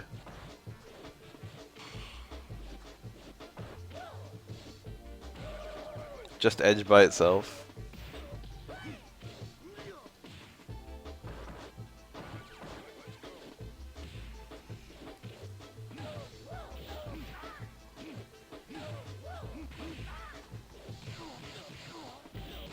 Super? Another super? Does that work on Akuma? If you could have done 2 supers in a row, it probably would have killed. That was pretty sexy. Necro was dead there. There was nothing he could do to live. Final round. Engage. Isn't he Shadow Meta Knight? Doctrine Dark is quite edgy. Shadow the Hedgehog is half edgy, half stupid. Nice. Good confirm. Jab? Strong. It's over.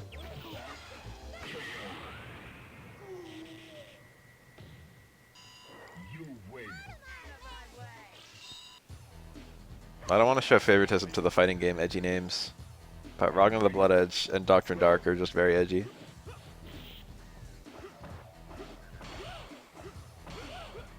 I don't know how to feel about Vash the Stampede. I don't know if I'd call that edgy.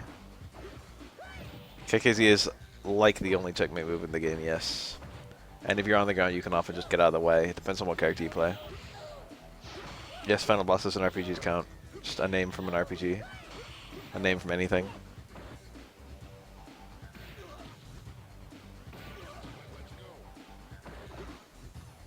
Oni is not very edgy. Kuro Shiki Oni is only barely edgier. Black Star Omega is maybe edgy. X Death.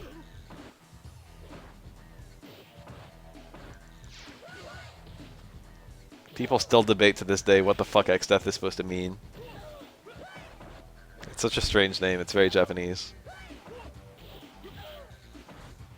Japanese convention for naming shit using English words is rule of cool. Whatever sounds neat. Letter X, word death.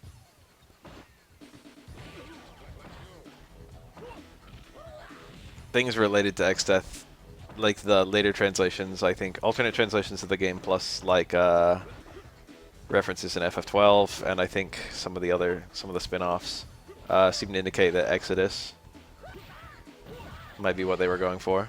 Whoa, the reset was cool.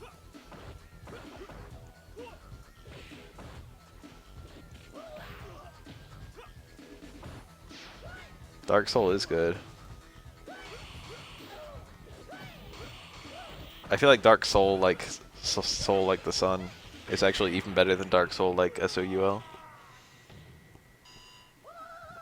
Dark Sun is just very, very, very edgy.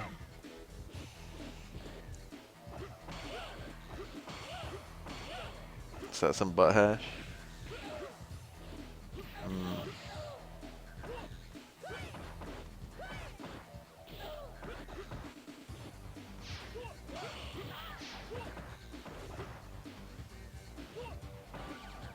Oh, that kind of sun.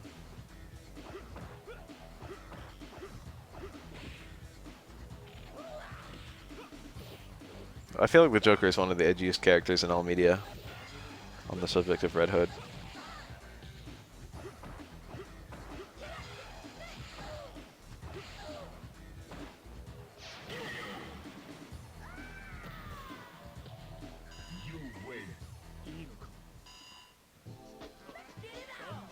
That's a cool name. Prepare to strike. Now.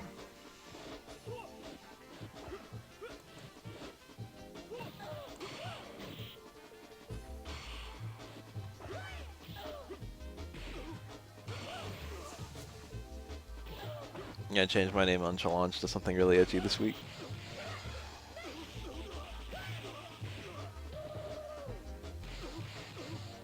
Death killed the blood. Stabber.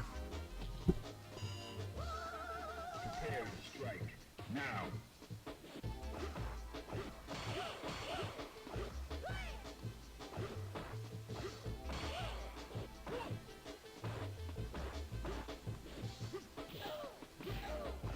I don't know if I call that edgy.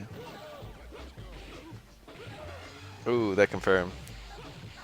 What's really funny about Remy's confirms with the Super 2 like that is that they actually won't necessarily, like the stay medium kick won't necessarily combo into the boom, or the low strong won't necessarily combo to the boom. And it's the super that connects, like that links them together. Like the super hits before the boom in certain setups like that. Ken's Dart combo is the same way. When you do Ken Tart combo into Fireball into Super, for a lot of characters, the Super will actually hit before the Fireball does. Fun fact. Into the heat of battle. Go for it.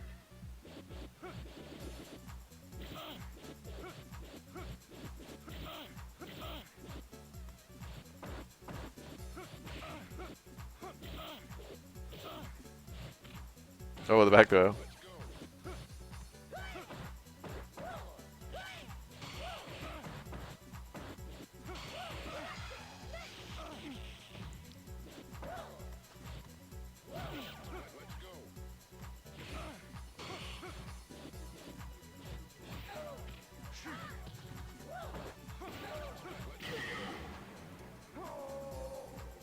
Oh my god. I'm gonna roll once. Into the heat of battle. Go for it. Oh, I got a bunch. Shorel, the Experimenter. Good enough for me. Wow, this video's almost over. Well, let's get the beginning of this run again. Go for it.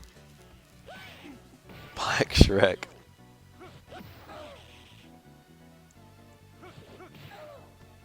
All stand jabs can be down parried.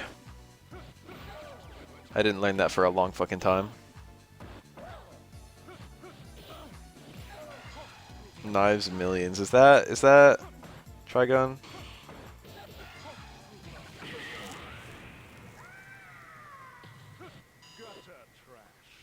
Final round. Go for it. I watched an episode of that one time. I actually watched like 2. Very strange show. It feels a little bit like, I mean, parts of it were really cool, but the entire character of Vash the Stampede feels like wish fulfillment in a weird sort of way. I feel like every fucking anime nerd I've ever met in my life wishes he was fucking Vash. You win. I want to be this happy, silly guy who's actually like super competent and super dangerous.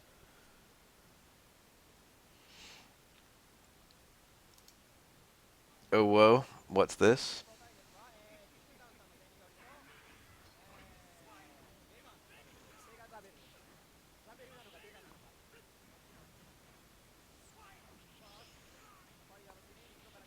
Vash strikes me as that I didn't watch that much. I only saw 2 episodes. But he seems like that kind of he seems like appealing to that kind of guy who would do that kind of I have 2 personalities, nicest guy you'd ever meet, and twisted fucking psychopath. He's like that. I don't know if Vash. I don't know if Vash is like that. But that's the impression he gives.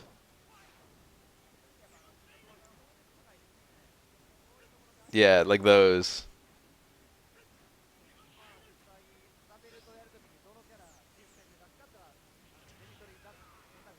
I don't know if Vash is actually edgy. He didn't actually seem to be. But he might be. Demon's Cradle!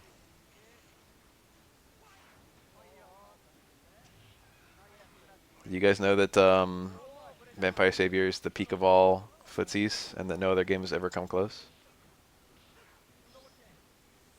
I can tell because there's repeated dash normal, dash normal, dash normal for every single character. That must be skillful.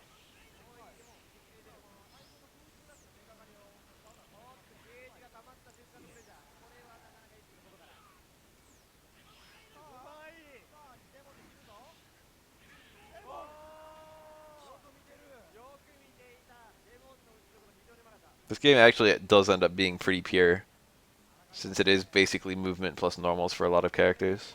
It's not like special moves have no application, but your movement is more important to how well you do, how well you open your opponent up.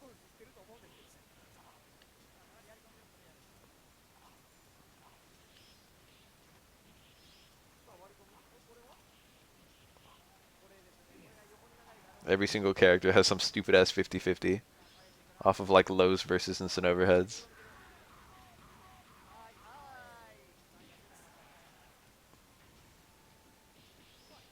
One thing that's really annoying about this game is that the life bar flashes at 30 FPS for your recoverable health.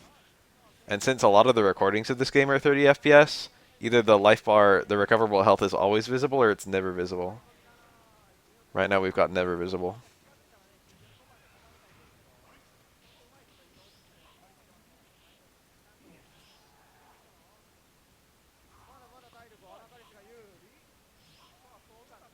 At 50-50 is just unblockables. I don't even know who that's supposed to be. Kibi has some unblockables, right?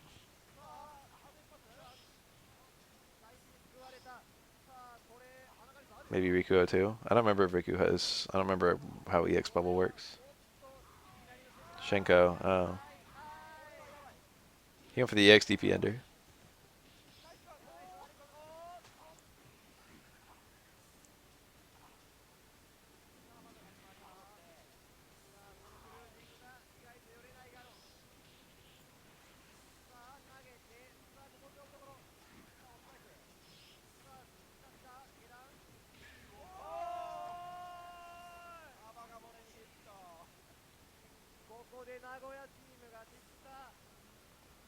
I feel like I've never seen that win screen. Speaking of Rikuo.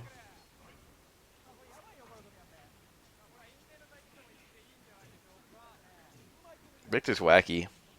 He's got two versions of like every normal, or at least everything except his lights, I think. Based on whether you hold it or not. You only need to hold it a few frames to get the other version. You got regular and electric versions of all normals. And both of them work with chains too, that's the really weird part.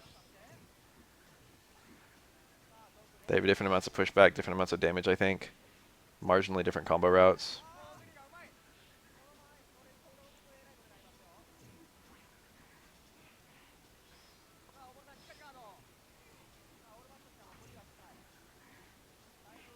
He's got nice big hitboxes. I know that button staying strong. The electric version of it can destroy projectiles. I think all the electric versions of attacks might be able to destroy projectiles, but the stand strong is actually quite practical to do it.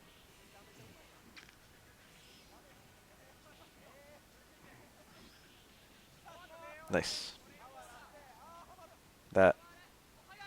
Oh, it fell out. You don't have much time to do that. You gotta get that poison cloud to hit while they're in the bubble.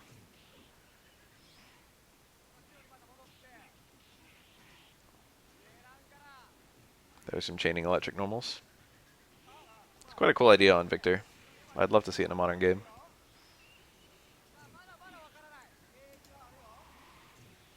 Oh, Rico and Laura. Did they have fishy fish checks?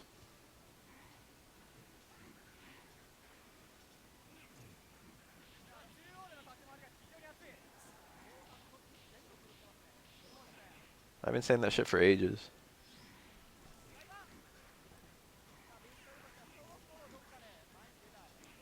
I don't actually know who the best Dark Force is. None of the Dark Forces are, like, amazing. I think both Morgan and Lilith are seen to have quite good ones.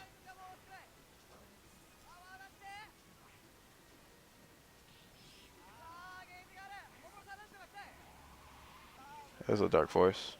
I think he's got unlimited armor while it's on. Or something. And he can also do crouching normals while midair. But I think there's still just a low block.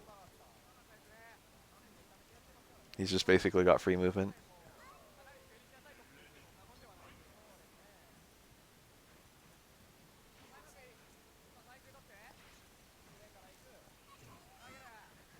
Dead of flies, right?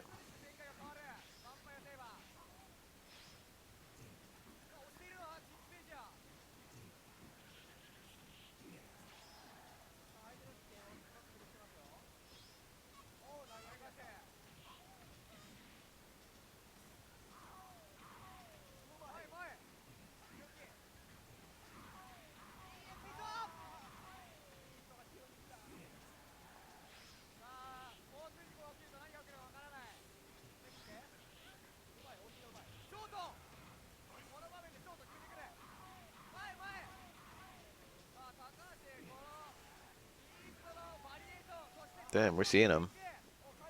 This one's Sayambu. Yes. There are a lot of fighting game characters who are references to Galen. Quite an archetypical character.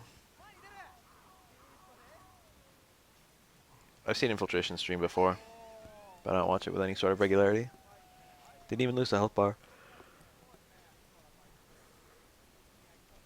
Can anyone stop this fighting machine? I gotta take a piss. I'll be right back.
Here I am.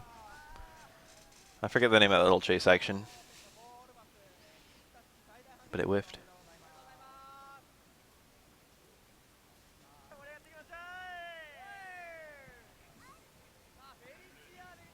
Pursuit. Thank you. And also hi.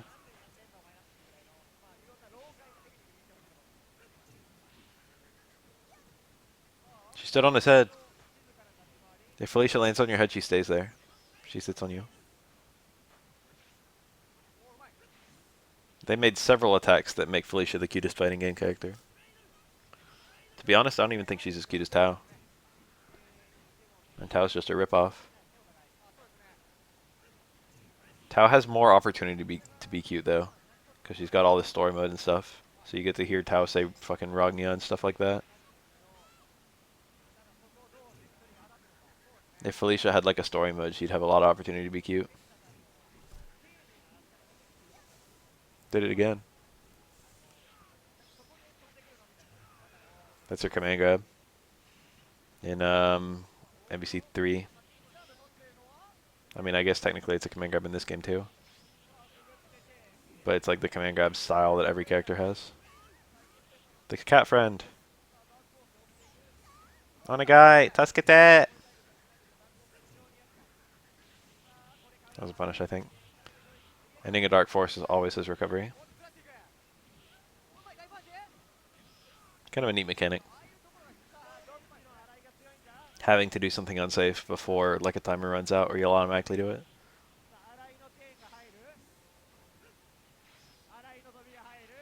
It is the hider and grab.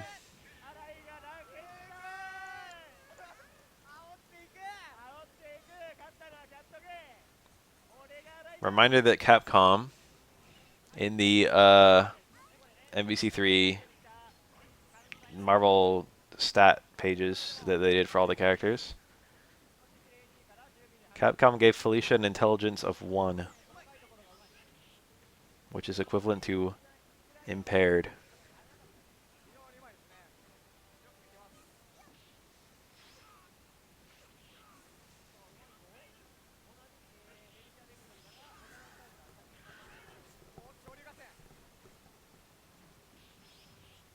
Felicia is a cannon dummy.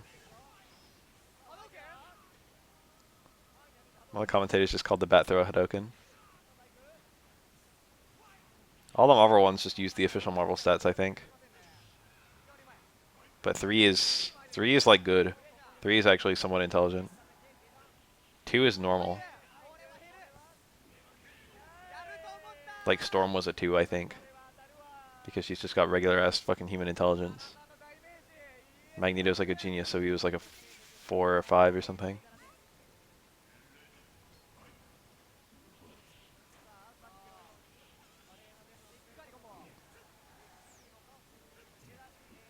Yeah, the Marvel ones always used the correct numbers, but the original Capcom ones were all fucked up because Capcom didn't understand how the scales worked. And then in Ultimate they fix it. After they fixed it, Zero was still a fighting 7, which is kind of interesting. He was like the only fighting 7 in the game besides Wolverine.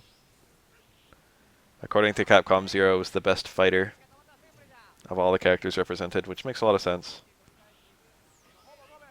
In canon, Zero would be strong as fuck, even if he is only like 4 feet tall.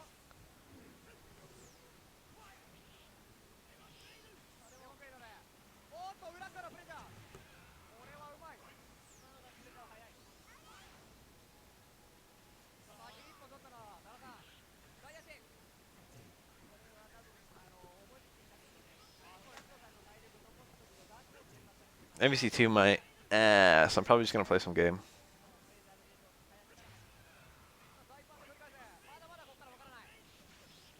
I guess I can put on just a little bit. We'll watch a few matches. Look. Look at these top-ass tiers. Look at this nasty play. Look at this 2013 footage.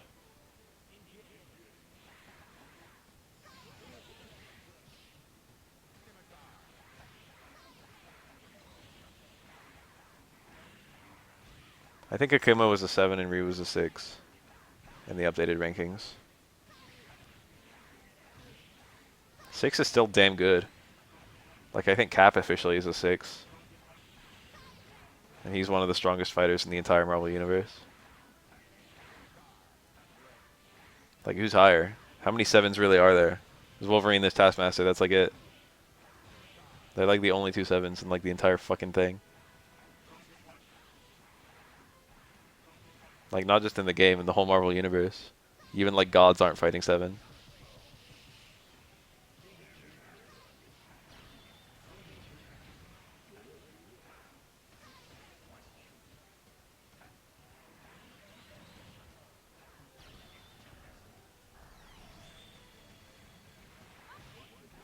Six is still so good.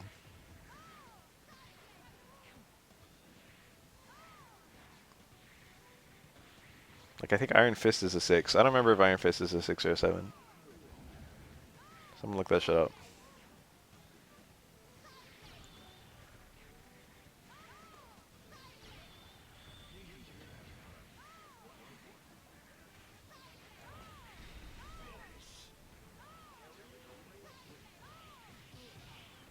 Oh, this is over. It's a hard-ass comeback. No, this is an impossible-ass comeback.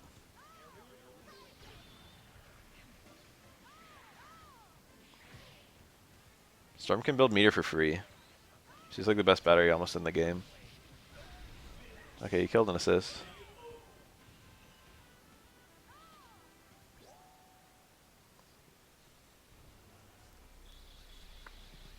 Is that an Iron Man? The Invincible?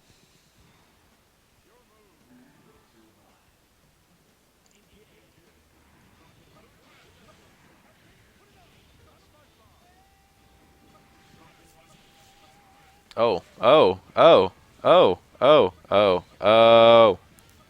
What up? This is the reason to pick Iron Man. Variations of this infinite. Maybe just this infinite in general.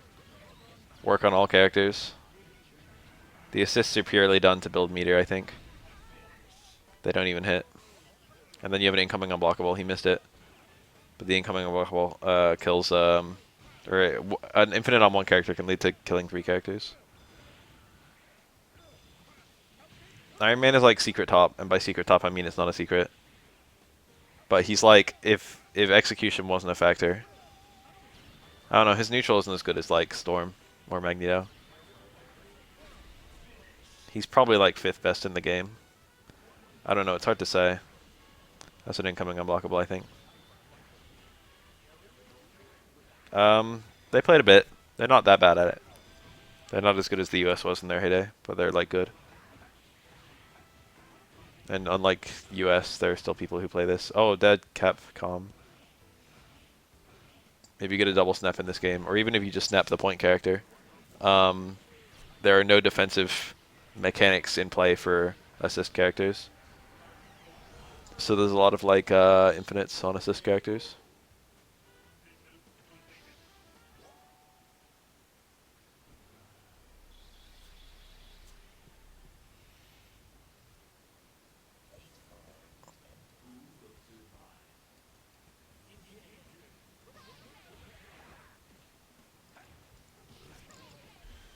Double snap. That's a dead Iron Man. Oh, he dropped it. On 4. Okay, no, I got another one. Oh. Bad position.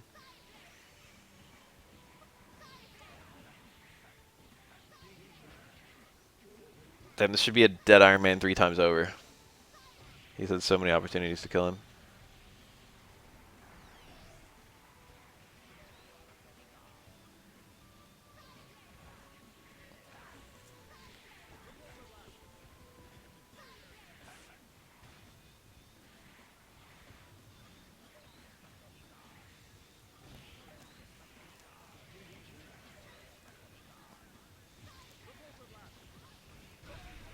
Nice.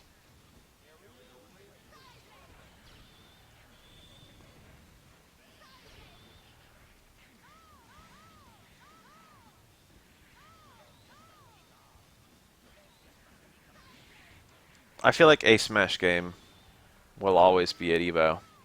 I feel like Mr. Wizard is not above cutting Melee. Even though it gets a lot of viewership. He might just cut it just purely because of how old it is, and because it's the same top players every year. But I think Smash Ultimate is like guaranteed.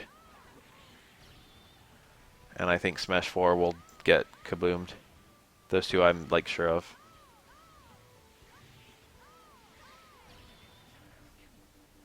That was weird. What's funny is like Magneto Iron Man can still win this. They can still win this, but it's bad. Having an invincible DP assist is pretty fucking broken. Oh!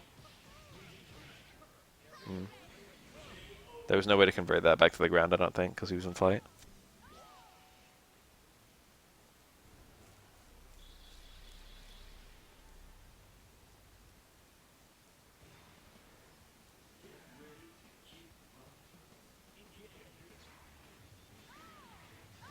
Let's start back dash.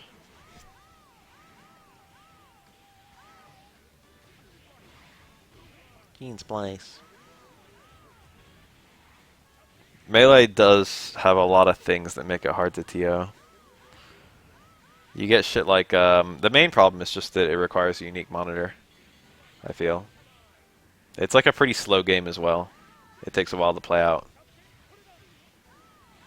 Fucking several 4-stock matches or whatever.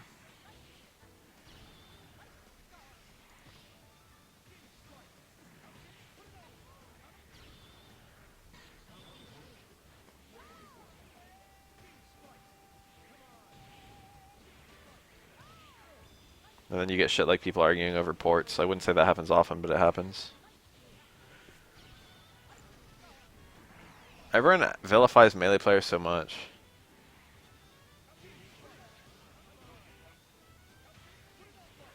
It's not their fault. It's a good game. Just go for the kill on Capcom. Barely missed it. But if you can snap Capcom in, that'd be pretty good.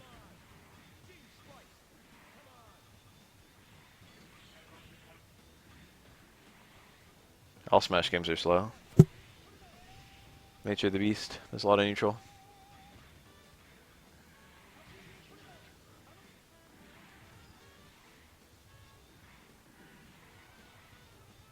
Oh yeah. You wouldn't actually believe how technical two Sentinels floating around is.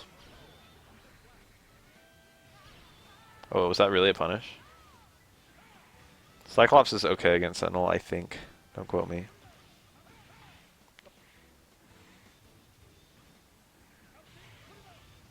Cyclops is in general a pretty good character. He's used as an assist character, but his neutral isn't so bad. You can really see Sentinel's air movement dominating, though. You have to do that. And now this is looking really hard to live.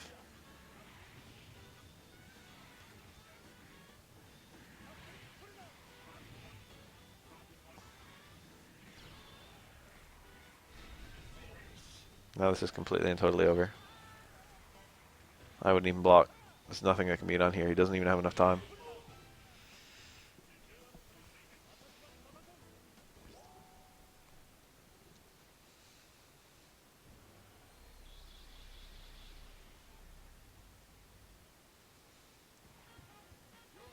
It's fucking Rockman.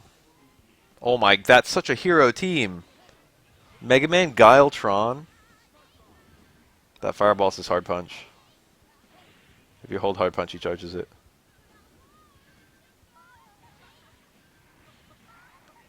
I mean, what do you even do about this, man? This guy's probably never fought a Mega Man in his life. Mega Man is like, I don't know, he might be mid-tier or something. He might not even be that high. But he was like a very popular character right at the beginning. In like the very first year this game was out, Mega Man was like quite played. And then he just fell off the fucking map. Tron was played for years and years, but now she's never played anymore. But Tron was quite popular for a long fucking time. She's like a horrible character to use, but she's good once, like she's good as an assist.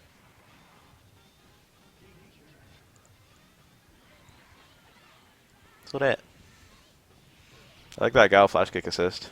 Probably got actual invincibility on it. Assist with true invincibility was a mistake. There's a lot of them too. Like Gene Splice has true invincibility, I think. So does Psylocke's bullshit. So let's see what Guile does. Guile's still a charge character in this game. A lot of charge characters stopped being charge characters. Nice. He did an opening gambit, just raw, and it worked. Masterful. Yeah, health is not actually all the same in this game. I think this is the game where Guile has more supers than he does special moves. I think he's got 3 supers and 2 specials. So this is like mega over, even though Magneto's team is missing a whole bunch of health. This like is a comeback that can't happen.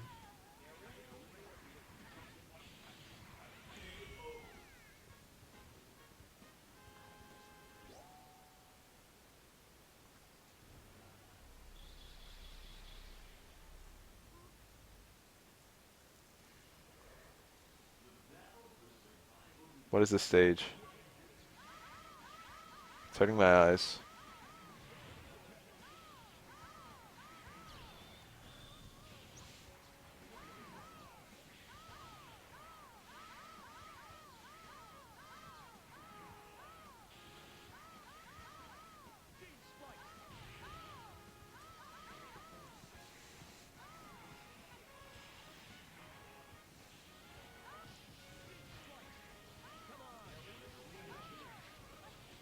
This is like the most common kind of team in this game.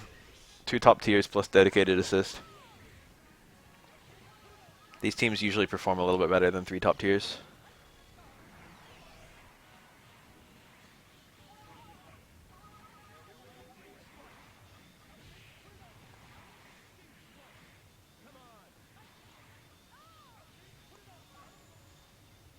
Oh my god. The higher Sentinel has an advantage, I know that. but there's a lot of tricks to it. A lot of technique. I thought Mango wasn't a cool dude. I thought Mango was a giant fag. No offense to any actual fags.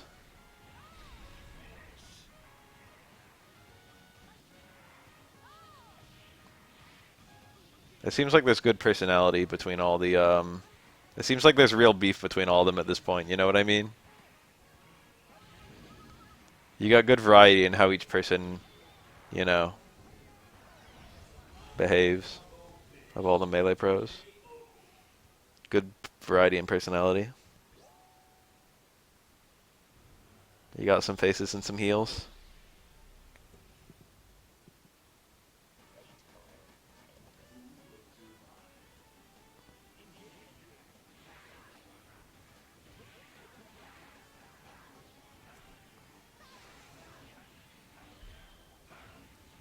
Oh, that's a dead doom.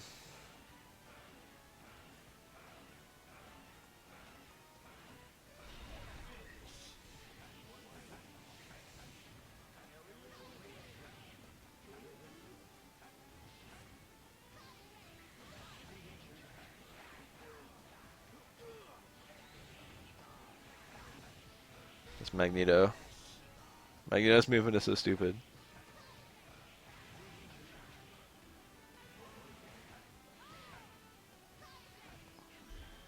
I want to say no, but there might be.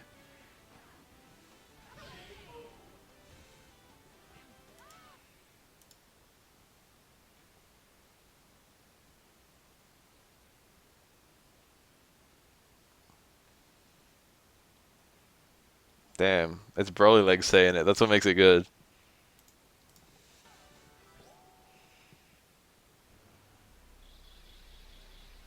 I met Broly Legs. He was chill as fuck. He gave me some confidence to start off.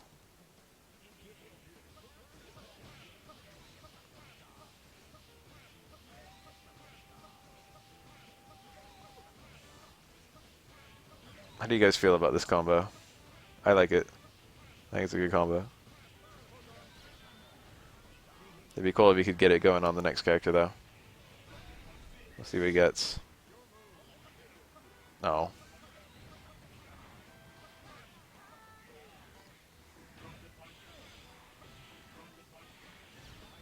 Yeah, that's a good story. That's red. I have stories like that. Viper, Viper, oh. All that work Iron Man did.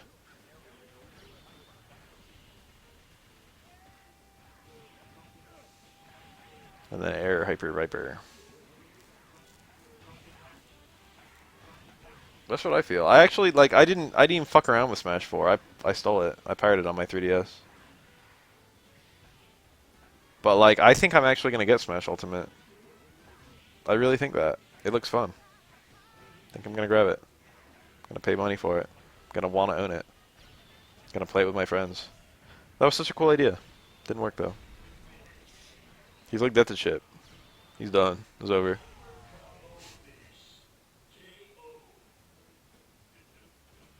Everything I beef with in Smash 4 looks like it's being addressed in Smash Ult. But there's still no Ashley.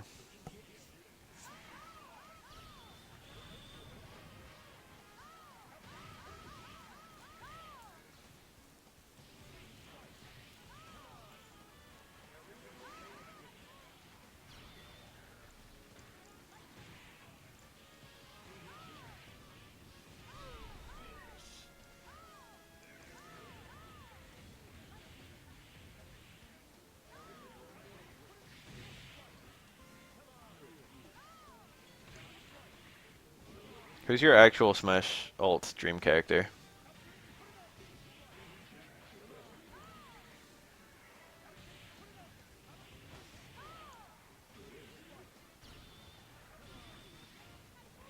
I'm trying to think.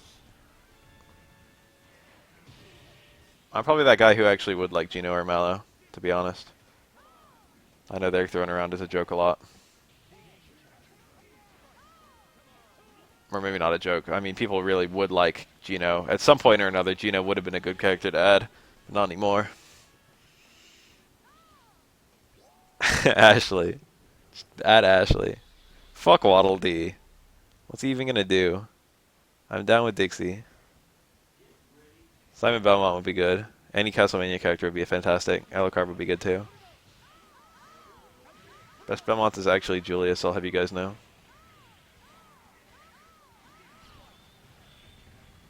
Gino's like such a joke at this point. Make a Mario RPG too. Get Square on that. Mario RPG 1 is one of the most charming games of all time. That being said, Paper Mario is also one of the most charming games of all time.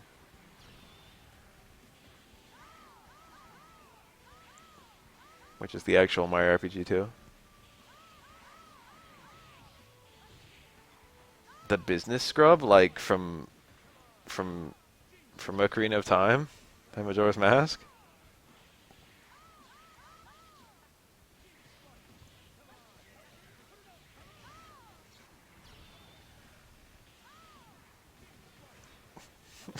Can you move if you're a business scrub? You just sit in place. I'm down for a Deku scrub. Conquer.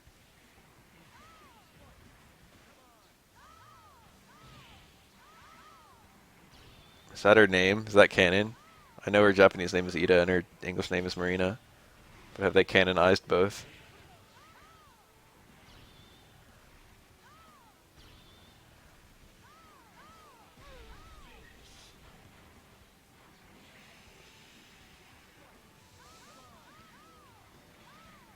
I didn't actually watch this. We could take a peek at it. I do kind of want to see it, to be honest. It's a fast game anyway. We won't be watching long. Vi on the right. Igloo on the left. What's going on? Are they button checking? Oh my god, are they button checking? That was a little, Oh no. a little too, a little too easy there. Was that real? All right. Well, okay. Guess that was real. All right. Oh no. Looking strong as hell. That wasn't a punish? Got hit crouching. Probably didn't have the headbutt charge yet. Pearl's the first Nintendo character to say fuck. What is the story behind this? Tell me that's a thing. Like that. That damage. I even broke my voice for that. Okay, but Alex got super now, so. All I want is Fierce Deity. I think that's what everyone wants for Young Link. Alright, so, yeah, okay. Mr. Igloo. Grounded recovery frames. Yes. But the block stun for light DP covers them. So if you block a light DP, then you won't be able to hit the grounded recovery frames, so you have to whiff punish light DPs. Or like use your own invincible attacks to go through them. But light DPs don't have that much range. He's gotta watch for super, he's gotta watch for super. Be careful with those fireballs. Oh, I don't know why he was watch out, watch out. Alright, they both got super. I think light DPs are also not totally invincible. They only have some invincibility, unless your name is Old Ryu or Old Ken. Is that it? No, it's not. Oh. He had to do that. That was like the only way to live. The disrespect. Hit him in the back with the fireball, man. Back of the head. When they're not looking. The Hadouken curb stomp. Okay, that's one. An Undertale character, Sans. Really feeling himself tonight, man. He's channeling his inner Ryu. Pretty much. Wouldn't be surprised if I saw him put on a headband. Wow. Reminder that Pearl is 21. I don't know what that means though. I don't know if they have the same years. I don't know if that takes place on Earth. I don't know how old a squid is before they're an adult. Oh, this nice. Oh, no. Oh, man. No fear with these fireballs. I'm kind of surprised there isn't an ARMS character yet. I think that's actually something that will probably happen. But I have nothing to say about this footage. Wow. This is what you watch Super Turbo for, man. This game's the super timing with both these two are just crazy. Yo, let me just do it. A little bit off this time with the headbutt there. Alright, just letting it happen, man. Yeah. Well, you're doing a pretty good job going into the corner. Yeah, you gotta be careful on those low rushes. Ooh, sound fireball. Getting that meter though. Yeah. Boxer has a good answer to those fireball traps, though. There it is. Oh yeah, that done medium kick or whatever it is. Super. Let's see. Boxer can still turn this around. Oh yeah, absolutely. The damage. Boxer can store a super, right? Like Chun-Li? Yeah. I think so. You have to completely beat Boxer. There isn't a whole lot of checkmate situations versus him. Good low rush. Oh, just walk up and grab. Do it. Ooh, Oh. he messed up That's the not it. timing. That's not it. 10 seconds left. I smell super. Oh, that was a chip. Why not? Why not? Another gimmick. Toddler that con Boxer pandering. a rush upper into throw. or Bro. Super, so we might see that soon because he hasn't gone for that yet. She's supposed to be like bratty. She's supposed to be spoiled. That's the idea. Throw. Oh, stun. Is this it? It's the whole fucking princess theme. Oh No man. rush. Can still come back though. Oh, That's it. all right. That's fair. That's fair, yeah. 2-0 Cali Power. Got one more This will match. be, so it was best of 3 in Street Fighter 3, best of 5 in Alpha, so that's 5 matches in a row. Yep. Alex Vice taking this Ryu. Look at that framing. Yes. Truly, he is Ryu. Honestly, Ooh, yeah. oh man, Barney is like like Ryu. 3 steps ahead, man. Dang, take a walk in the park, Walk huh? up, grab. I think the Sunny. ugliness works. I understand a lot of people don't think that. I feel like the ugliness kind of enhances the Go for another grab. how do I say this? We'll see. It's tough to get out of this corner. This is looking Got pretty fireballs right at you. now. Ooh! Bye, match point. I can't quite put it into words. I still believe in Igloo. I think he can turn around. Oh yeah. Especially with It enhances the smugness in one way or another. 2 good hits. Turn around punch there. Ooh, good nice jump. in, yeah. All right, there's the damage. There's that boxer damage. Woo! All right. I just want a super. Headbutt. He might headbutt to super if I isn't ready for it. Let's see it. Nope. You can do a headbutt and keep your supercharge. Honestly, You that- go Oh, nice. down, back, top, back. Good Looking trade. good. Same as Street Fighter 4. It wasn't a clean trade, but you know he'll take Hey it. 'cause man, he's just around, trying to win. around's Yeah, around, around's around. exactly. Nice bait on the headbutt. Good save time. Oh, this is all fire right now. He's going in now. Baby DP. He's thirsty There it is. for it. Oh, Ooh, the he foot said to the stop face. that. He's like, you ain't throwing me. Get away from me. Ooh, that was sick. Oh, He's got one this shot. Might be it. This might be it.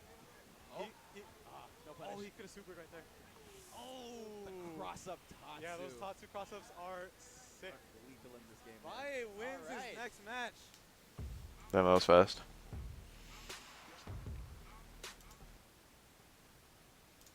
Damn, I'm unbelievably jealous of Pearl when you put it like that.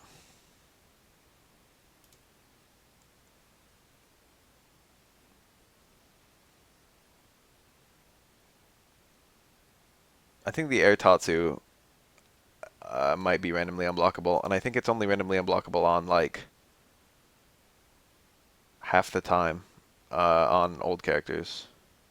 I don't know that for sure though. Like if it's old Ryu or old Ken doing it, that might have been fixed. That was definitely new Ryu.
Alright, hold on, the windfish is starting to dream.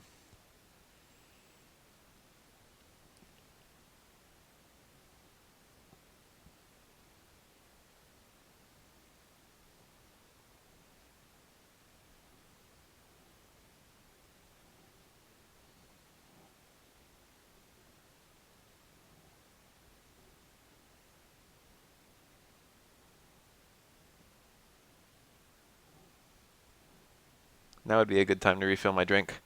While the Windfish is streaming, this will probably take like a few minutes.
Windfish still dreaming.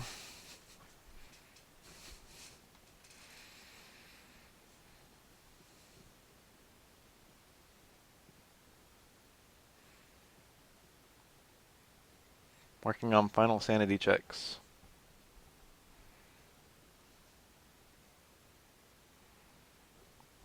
Every configuration of this should be beatable. That's what it's doing right now. It's making sure the game can still be beaten.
Damn, it's on attempt 9. How long will this take?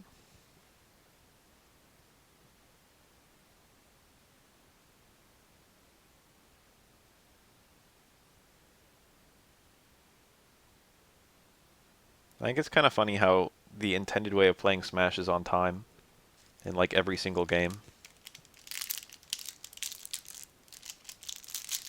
And yet literally everyone plays it on stock by default. Make it more like other fighting games, I guess.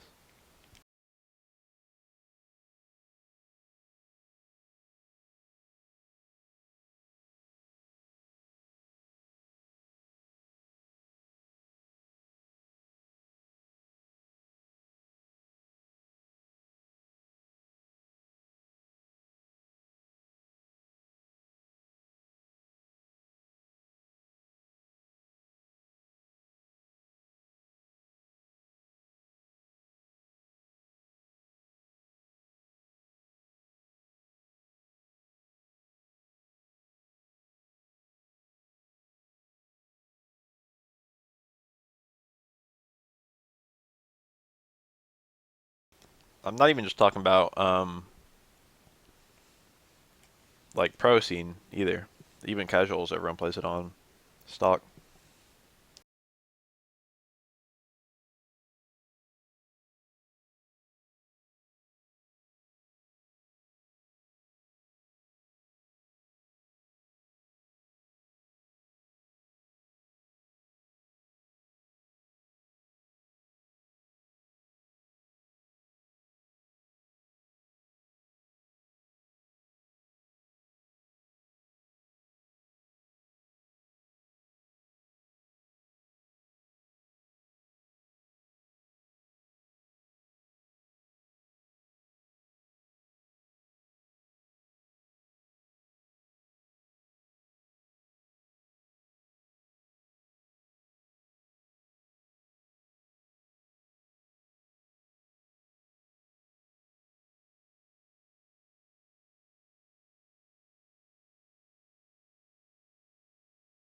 Good lord, this is taking its sweet time. We're on attempt number 13 now. I just want to play the game.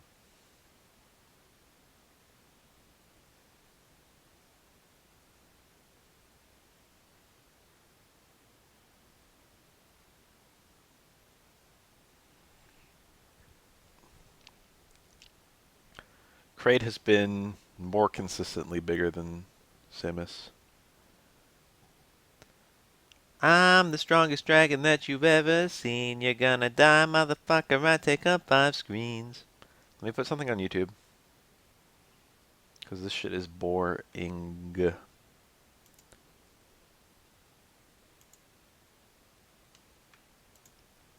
I'd be fine with Shete.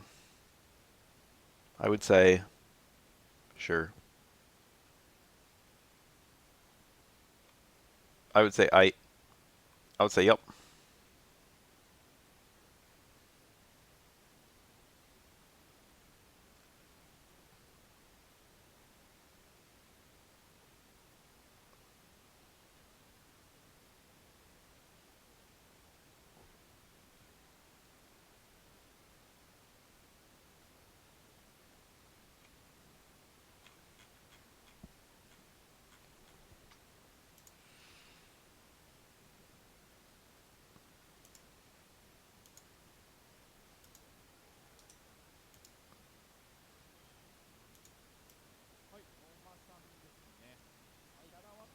Why are Switch games taking so long to come out?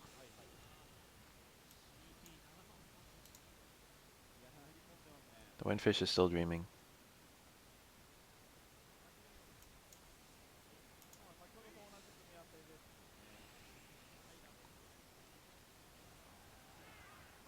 Look, it's Ralph. Did you guys know there were Ralph players in the world?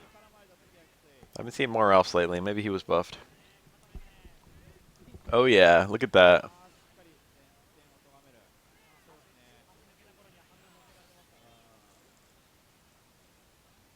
Is it that hard to just put out games? I'll make a game. It won't be good, but I'll make one.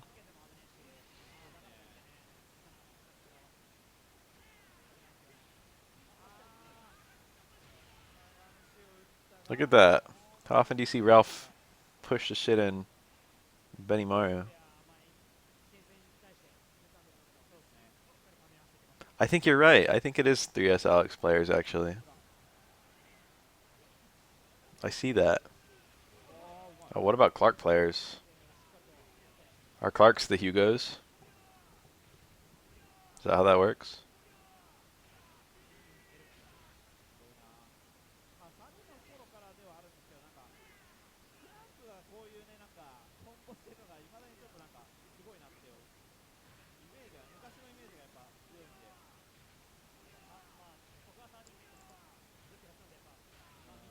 I played Metal Slug 2 one time. It was good. It was a good game.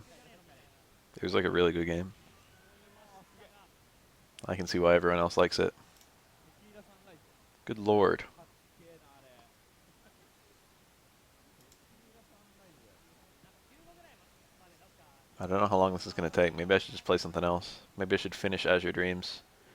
Do you hear how optimistic that was? I have no idea how long it would take to beat that game from where I am right now.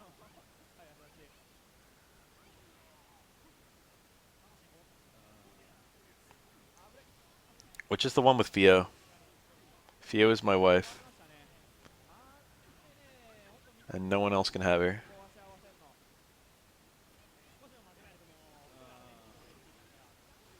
そのまま2回目の発動。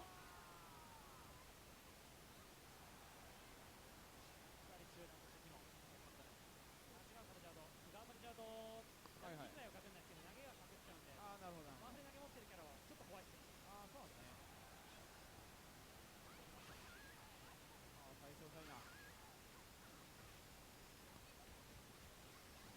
ああ、早い。 Imagine if the next Smash character revealed was Necro Arc. 真の職人キャラになった感じが。 Imagine if the next Smash character revealed was Tiger Jackson. ちょうど最後 EX がまだ残ってたのが決め手逃してパワーフィニッシュ。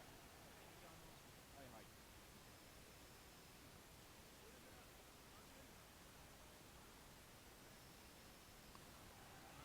Goku would probably actually break, like, everyone そうですね。はい。 if he made it into Smash.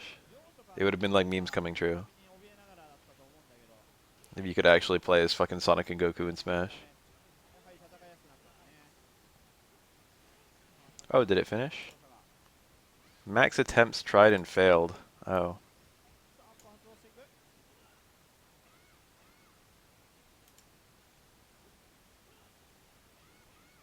りあえず発動が切れるまで待っての。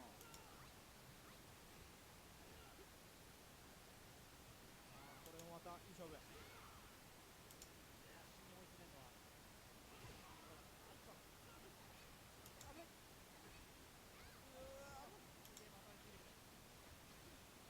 ここは端から出す。アッパー。ここで強気。発動していく。 Alright, I changed the seat a little bit. 切れないとスタミナ側はちょっと危ない感じがするが、ああ最後はお互い飛んで、小野さんが勝利と。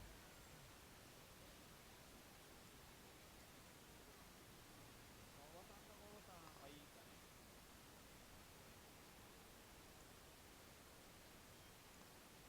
はい、リチャードさん。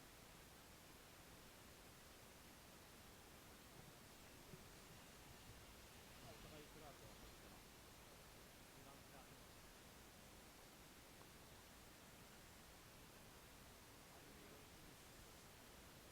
料理ベイマン。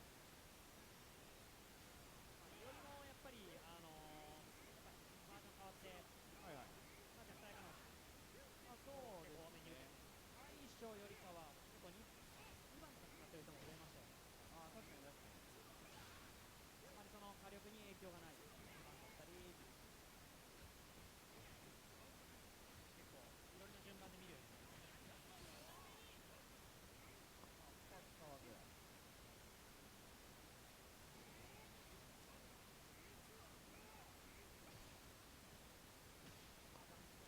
早い。次もね、クライ判定がでかくなったって言っても、なんか上の方だけらしいですね、なんか。あ、そうなんですね。そんなに思ったより。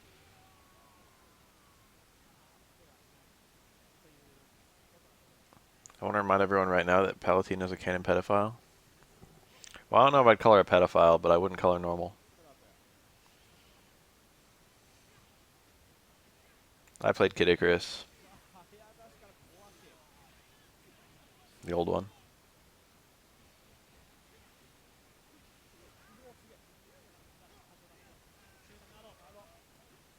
さあ、万歳。この EX バルカンの後ってドブだからそうですね。全然したくなるんですよね。EX バルカン EX バルカンって連携も結構強くて、そうなんですよね。なかなか All I know is that Pit was literally a child. 好転してもまあ And Palutena was like, nope, can't have that. Makes you into an adult. To be in a relationship with her.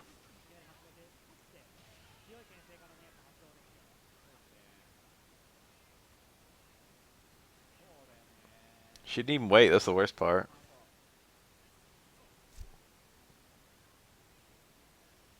If she waited, it would have been more alright.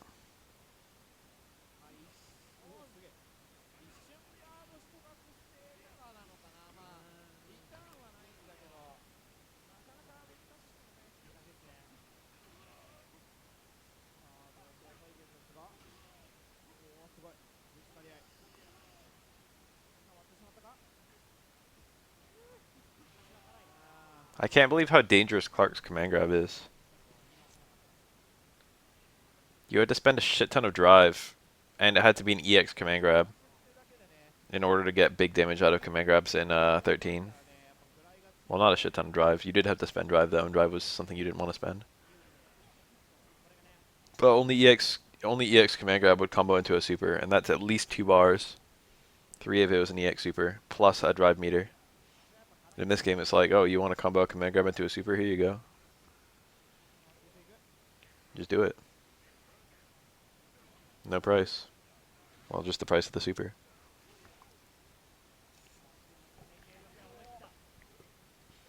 そうですねもうなんか状況が不利ですからねなんとか切り返していきたい Just feels kind of strange, you know? お見合いからあーまたもガードは硬いかぶれあーうまく抑えているさあ速いかぶれ